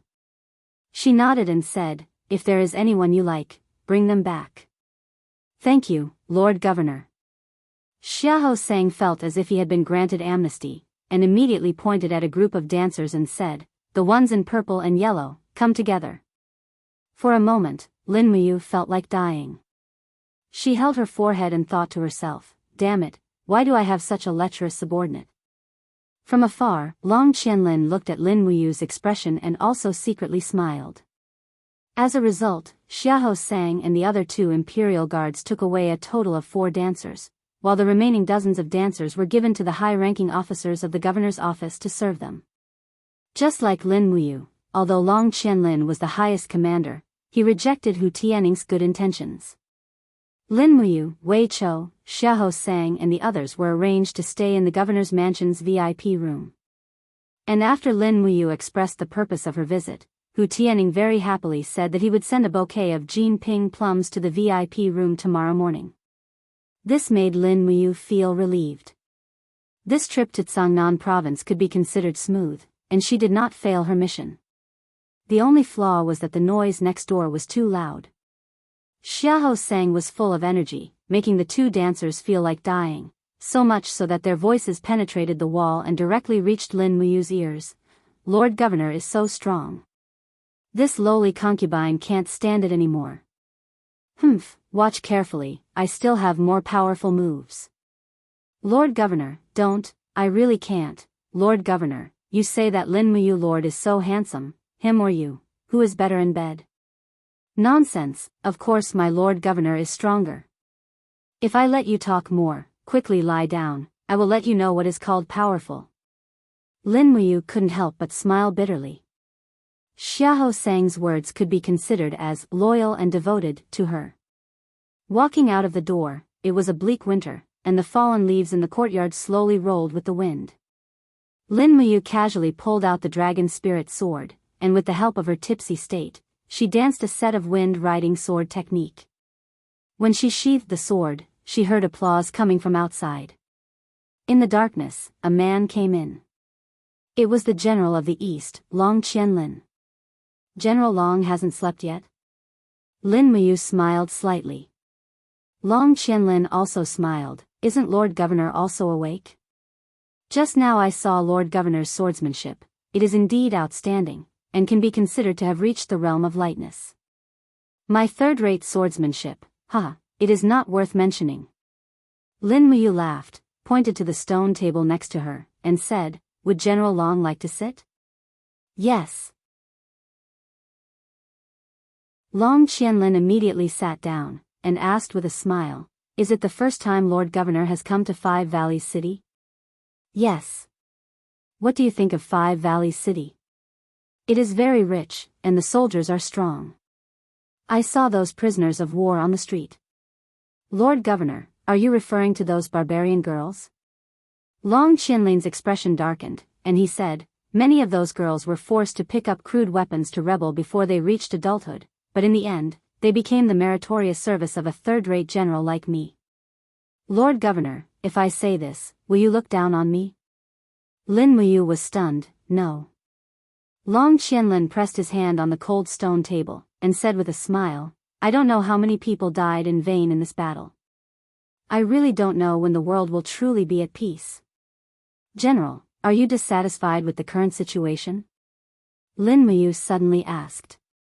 This time it was Long Qianlin's turn to be a little nervous, and he hurriedly cupped his fists and said, No. I dare not, I do not mean that. I just feel that, those barbarian girls are also born by their parents, and they are actually the same as us. It is only the difference in culture that makes the hatred between each other irreconcilable. I am not dissatisfied with the current situation, but I am a little presumptuous. I hope Lord Governor can be magnanimous. Lin Muyu couldn't help but smile. It's all right, I also feel a little unfair for those barbarians, but I am powerless. Long Qianlin's eyes shone brightly, and he said with a burning gaze, Lord Governor, if you were me, what would you do to those barbarians? Those who offend my territory, no matter how far away they are, must be killed.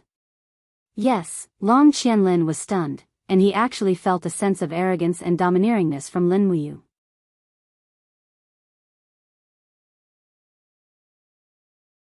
Chapter 207. The next day, he held a plum blossom in his hand and carefully sniffed its scent. It seemed to be exactly the same as the Jin Ping Mei described by Lulu. Presumably, Hu Tianning would not lie to him. After all, not everyone dared to defy the emperor's imperial edict. After repeatedly thanking him, he led Wei Chou, Xiahou Sang, and the others to leave Five Valley City, heading straight for North Ridge Province. The sound of hooves gradually faded. The figures of Lin Muyu and the others had already disappeared on the horizon. Hu Tianning suddenly heaved a sigh of relief and said lightly, Qianlin. Long Qianlin cupped his fists at the side and said, Milord, this general is here. Did you tell Lin Muyu about the barbarian girls and the camp concubines last night? I did. Hu Tianning raised his brows and said, What did he say? Long Qianlin said respectfully, he only said that this matter was slightly unfair, but did not say anything. He doesn't seem like the crazy General Lin Muyu who can smash the nurturing hall in a fit of anger. A bright light flashed in Hu Tianning's eyes, not showing his emotions on his face. This Lin Muyu's current cultivation is far from simple as we imagined. I see that his strength is restrained, just like a mortal. This kind of expert is really not simple. In the future, our Cangnan province should try not to offend this person. This kind of opponent is too terrifying. Long Qianlin nodded and suddenly said, Milord, there are still more than 700 barbarian girls imprisoned in the camp. Many of them are suitable for marriage. This general thinks, perhaps we should not use them as camp concubines. Instead, we should let our soldiers choose and marry them. They will become soldiers' family members and be raised in Five Valleys City. What does Milord think? Haha, Hu Tianning turned to look at Long Qianlin and said with cold eyes, Qianlin, are you really soft-hearted? Long Qianlin hurriedly said, This general just feels that this seems to be extremely unfair to them. As Lin Muyu said, the fate of these barbarian girls should not be like this. We have no right to control it. No. Hu Tianning's voice sank as he said, I just want all of them to join my camp. Qianlin, your literary and military skills are second to none in this world, but you absolutely cannot be soft-hearted. I want you to know that all of this war is just a game of hegemony. There is only benefit and strength, there is no benevolence, and there is no morality. Long Qianlin gritted his teeth, cupped his fists, and said, Yes, I understand. Qianlin. Hu Tianning's voice softened a bit. If you have time, spend more time with Xiaoyun. She's your fiancée and my daughter. You can't spend all your time on military training, do you understand? Long Qianlin nodded and said, Yes. Sir, after I've collected all the stuffs of the Flying Mount camp, I'll spend more time with Xiaoyun. You can rest assured. Okay. After lunch, they entered the official road and galloped away. Sir, why don't we take out the customs clearance document to interrogate Hu Tianning? Wei Chou spurred his horse forward and looked at Lin Muyu with a puzzled expression. Even if we can't convict Hu Tianning, we can at least give him a warning. Lin Muyu shook her head and said, there's no need for that. If we really shed all pretense of cordiality, this matter may not end well. Moreover, as you can see, the Five Valleys city has a strong army. Their flying mount camp is known as one of the most elite heavy cavalry in the north of the Qinling Mountains. The fact that they could annihilate more than 20,000 barbarians with minimal losses is the best proof. Once a conflict breaks out, the 100 of us won't even be enough to fill the gaps between their teeth. As for whether Hu Tianning has any disloyal intentions, it's enough for us to know. There's no need to let him know. Yes, sir is wise. Lin Muyu turned sideways and looked at Xiahou Sang. She smiled and asked, Xiahou, how did the two dancers taste last night? Xiahou Sang blushed and said with a smile, Sir, don't make fun of me. I, Xiahou Sang, don't have any hobbies in my life except for lust. I admit it. Hee, the martial arts of the two dancers are really good. Hu Tianning is really hospitable. He is even willing to entertain us with such beauties. Lin Muyu raised the corner of her mouth and said, don't think that this is a good thing. As the saying goes, one's mouth is short of food. In the future, you will have something that Hu Tianning can use against you. Maybe one day, this can take your life. Xiahou Sang couldn't help but laugh. Sir, you worry too much. I, Xiahou Sang, am not the kind of person who will be threatened by others. If Hu Tianning really wants to use this to threaten me, I will fall out with him and sleep with him. I don't owe him anything. Lin Muyu gave him a thumbs up. You are really frighteningly honest. Hee, they galloped to the hour of the sea. Snow began to fall in the jungle near Cangnan province. Although it was not thick, only about 3 centimeters thick on the ground, it seemed to make the weather become colder. Lin Muyu had been observing every movement in the jungle on both sides along the way. Her eyebrows were tightly knitted. Sir, is there something wrong? Wei Chou was attentive and saw that Lin Muyu was acting strangely. No, there is nothing wrong. Lin Muyu shook her head and said, we will set up camp and rest in another 10 li. Yes. After galloping for 10 li, they set up camp and rested in the jungle on the side of the official road. Lin Muyu fed some fodder to the warhorse and urged it to patrol around. Wei Chou, let out the birds we are raising. Okay. Under Wei Chou's order, the 10 imperial guards took the cage from the side of the warhorse. The moment the cage was opened, the black bird immediately flapped its wings and flew out. This kind of bird was different from messenger birds. They were domesticated for the purpose of war and could serve as scouts. Moreover, the sound of their flight was very quiet and not easy to be discovered. We already have a 10-kilometer radius of detection. Is Sir still worried? Wei Chou asked with a smile. Lin Muyu stood under a huge rock wall with a long sword in her hand. She rubbed the outside of her hand to keep out the cold. After we left Five Valleys City, something has been following us. Ah. Wei Chou was stunned. What is it that we did not discover? It doesn't look like a human. Lin Muyu narrowed her eyes and whispered, it looks like a kind of wild beast.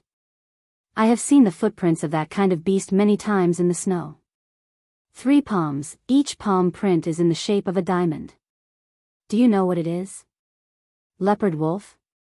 Wei Chou was shocked and said, according to Sir's analysis, this kind of beast is the legendary leopard wolf. It is said that there are people in the imperial army who domesticate this kind of leopard wolf, just like taming hounds, but the leopard wolf is smaller and faster. More importantly, the leopard wolf's sense of smell is hundreds of times stronger than that of a hound, and it is very convenient to use it to track. Could it be that there are people in Five Valleys City who domesticate leopard wolves? Lin Muyu said lightly. It's hard to say. Wei Chou frowned and said, the Five Valleys City can indeed be said to have a strong army and strong horses. Moreover, that Long Qianlin is also a peerless general talent. With him in the army, it might not be impossible to tame leopards and wolves. My lord, we might really have our eyes on them. Lin Muyu said lightly, order everyone to not take off their armor tonight. Sleep tight and be ready to attack at any time. Tie the warhorses to the side of the camp and don't go too far away. Once the scout birds send the news, everyone must prepare for battle. First, find out who the opponent is, and then fight if we can beat them. If we can't beat them, run. Our warhorses are all good horses in the western regions, we can definitely outrun them. Yes. It was already late at night after they hurriedly finished the military meal. Lin Muyu did not sleep. She tied the warhorses to the side of the central tent and jumped on a high rock at the side of the camp. She reached out to sweep away the snow and lifted her cloak to cover her head. Her pair of clear eyes quietly looked into the depths of the forest in the snow. At the same time, she gradually spread out the spiritual pulse technique. With her current cultivation, she could roughly rely on the spiritual pulse technique to sense the movement within 5 miles, and perhaps it was more useful than the scout birds. After a day of running, she was slightly tired. She gradually closed her eyes and slowly took a nap on the huge rock with her long sword in her arms. After an unknown period of time, an extremely strong fluctuation suddenly came from the spiritual pulse technique. A large group of people with slightly stronger auras entered the detection radius of the spiritual pulse technique. Lin Muyu immediately opened her eyes and flipped down the rock. After she mounted her horse, she came to the camp and said in a low voice, "Everyone, get up. Someone is coming." Wei Chou quickly rushed out of the camp with his sword in hand and said, "My lord, the birds have not returned yet. There's no need to wait. Everyone, get on your horses and go to the ravine on the west side to prepare for an ambush." Yes. Everyone skillfully mounted their horses and went to the ambush point. The sound of the horses' hooves landing on the snow was not loud. Very soon, everyone hid and covered the mouths of the warhorses. Pairs of eyes in the snow looked into the distance, silently waiting for the visitors. Whoosh whoosh whoosh, a black bird landed on the back of a royal guard. This royal guard had learned how to communicate with scouting birds. After listening to the chirping of the bird, he turned and said, "My lord, there are nearly 500 people, but we can't confirm where they are from for the time being." Lin Muyu nodded. In fact, her spiritual pulse technique had already detected this group of people. There were more than 500 auras, and the strongest one was about the third heaven of the earth realm. There were dozens of people who were basically in the human realm. The rest were not cultivators and were just ordinary boors. However, with so many people moving together, it was obvious that they were not simple. Don't make a sound. Control your auras and wait for my orders before acting, Lin Muyu said lightly. Yes. First, they had to determine who they were. There was no light in the snowy night. In the darkness, vague figures appeared on the forest path. All of them were riding on warhorses, but the hooves were obviously wrapped in cloth, so the sound of the hooves was very soft. This group of people also lit torches, and all of them were silent. They were much more cautious than the people from the House of Chivalry they had met before. Lin Muyu took a closer look, and under the faint light, she still saw the golden emblem on the neck of the leader. However, it was not the Jin Zun Ranger, but a chess user. Sure enough, it was the people from the House of Chivalry again.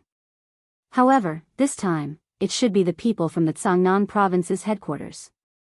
With such a large number of people, and a chess user personally coming forward, Wei Chou turned to look at Lin Muyu, asking if they should act.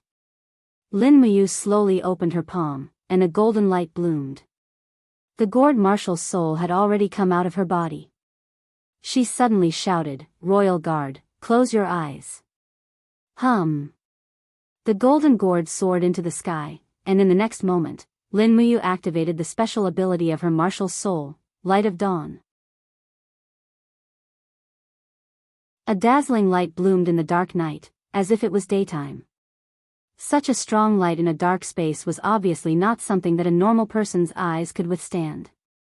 In an instant, a large group of rangers were so blinded that they could not open their eyes, and were in a mess. Whoosh! A bunch of gourd vines broke out of the ground, and directly wrapped around the body of the chess user's warhorse. Lin Muyu raised her hand, and a small magic sonar blade silently flew out. The blade was enshrouded in a dense battle aura, and in the blink of an eye, a golden light flashed, and she became invisible. At the same time, she shouted, "Open your eyes, and release the arrows. Attack!"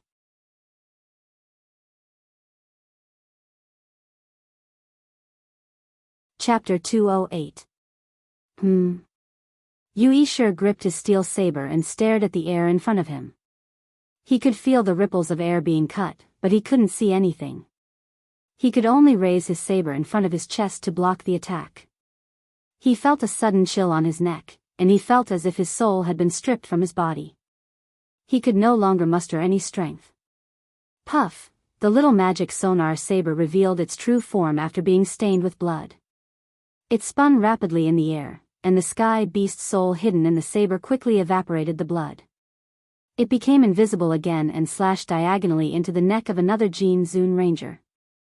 Only the sound of the saber could be heard, but not seen. These cultivators didn't cultivate any secret arts like the spirit pulse technique, so they couldn't block the magic sonar saber's attack even if they could hear it. The little magic sonar saber killed 2 people in a row. One was Yuishir, and the other was Jianghu. This was the first time the recast magic sonar saber was used, and it had already made a great contribution. Whoosh whoosh whoosh, arrows flew everywhere, and in an instant, dozens of rangers were killed or injured on the small path. However, they were still brave. Many of them raised their swords and rushed into the gully, fighting with the royal guards. Kill! The dragon spirit in Lin Muyu's hand fell into the crowd in a beautiful arc, killing more than 10 people in an instant. However, there were too many rangers, and the enemy had mobilized at least half of the main altar's men. For a moment, the two sides were in a stalemate. The royal guard's advantage was their strong individual combat strength. Wei Chou, Xiaohou, and the others all raised their weapons and killed in the crowd. The other 18 royal guards also did their best. Their martial souls shone in the forest, and at the same time, clusters of torches were lit, illuminating the surroundings and making the battle even more tragic. Both sides showed no mercy and fought with their lives on the line. Lin Muyu wielded her long sword as she galloped past. Her long sword smashed a shield into pieces and chopped off the ranger's arm. Instantly, the ranger howled in pain as he rolled on the ground. Losing an arm in an instant, the pain was unimaginable. At the same time, a royal guard fell to the ranger's messy swords. More than 100 rangers in the back took out their bows and arrows and started shooting from afar.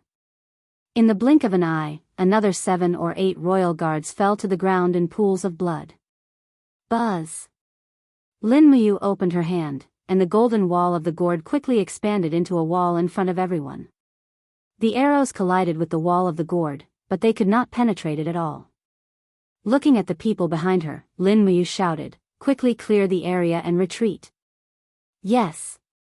Wei Chou, Xiaohou, and the others fought the enemy with all their might. In just a short while, the 300+ rangers behind them had all turned into corpses. However, it was clear that the royal guards had suffered heavy losses as well. Many of them were lying motionless on the snowy ground.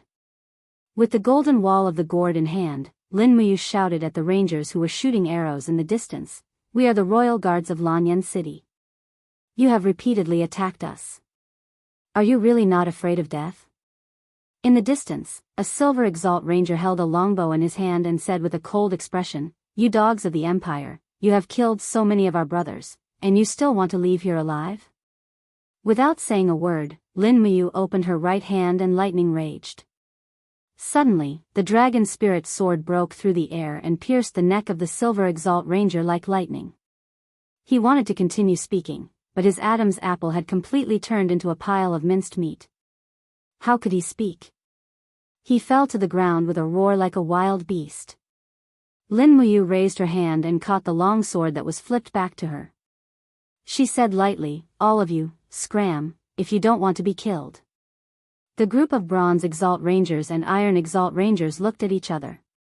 They had already lost their composure. How would they dare to challenge the God of Slaughter, Lin Muyu? One by one, they raised their longbows and quickly turned and disappeared into the woods.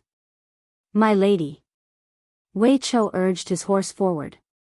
His face and battle robe were covered in blood. He said, do we chase after these traitors? No need. Lin Muyu put away the wall of the gourd and took a deep breath to stabilize her restless internal breath. She looked at the corpses on the ground and said, after they failed their mission, they will soon come after us again. Let's leave quickly. We have already lost a lot of people. I don't want everyone to die here. Yes, break camp and hurry through the night. They hurriedly buried the bodies of their companions. The battle lasted less than 10 minutes, but 21 Imperial guards were killed, 11 were seriously injured, and 32 were lightly injured. Almost half of them were wounded. Only Lin Muyu, Wei Chou, Xiahou Sang, and a few others who were above the third heaven of Earth realm were unharmed. But this was enough to make Lin Muyu's heart ache. Although there were more than 7,000 Imperial guards in Lanyan City, too many of them had died in this battle, and they were all loyal and brave soldiers of the Eagle Nest camp. If one died, there would be one less.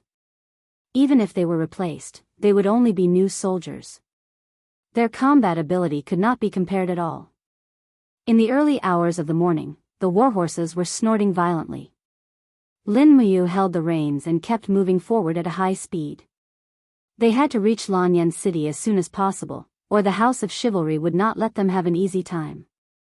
At this point, they could no longer rest for the night. After discussing with Wei Chou and Xiahou Sang, they set off at night. If they did not sleep for a day and a night, they would probably reach Lanyan City directly. Sure enough, the House of Chivalry did not have many horses, so it was impossible for them to use cavalry to chase and kill. In this way, they naturally could not catch up with Lin Muyu and the others.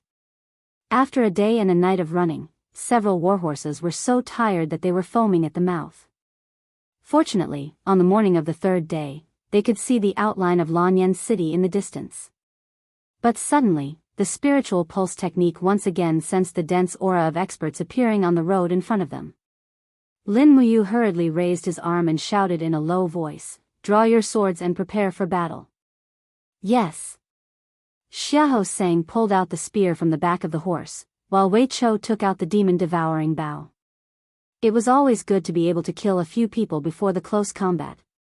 After bypassing a cluster of bushes, the aura appeared, but it was not the enemy, but the Imperial guards led by Feng Jixing, Zhang Wei, Luo Lai, and others were camping on both sides of the road, waiting. They're here. Zhang Wei laughed and said, "Lady Lin Muyu and the others have returned safely." Feng Jixing hurriedly mounted his horse and greeted them with a smile. Have you been all right?" Lin Muyu shook her head and said, "What happened, Brother Feng? Why are you waiting for us outside the city?" "It's a long story." Feng Jixing frowned and said, "Let's talk on the way." Yes. The Imperial guards all mounted their horses and protected the group of Imperial guards. Feng Jixing and Zhang Wei stood on either side of Lin Muyu to protect her. They all looked very serious. "What happened?" Lin Muyu asked. Feng Jixing said, "After His Majesty ordered the annihilation of the House of Chivalry, the local officials and troops did not do their job well. The House of Chivalry became more and more arrogant. 3 days ago, Chu Huayin was ordered to escort a batch of weapons back to Lanyan City from Cold Star City. On the way there, he was attacked by the House of Chivalry. The battle was very tragic. More than 300 Imperial guards were killed, and even Chu Huayin himself was injured." Lin Muyu was stunned. "God.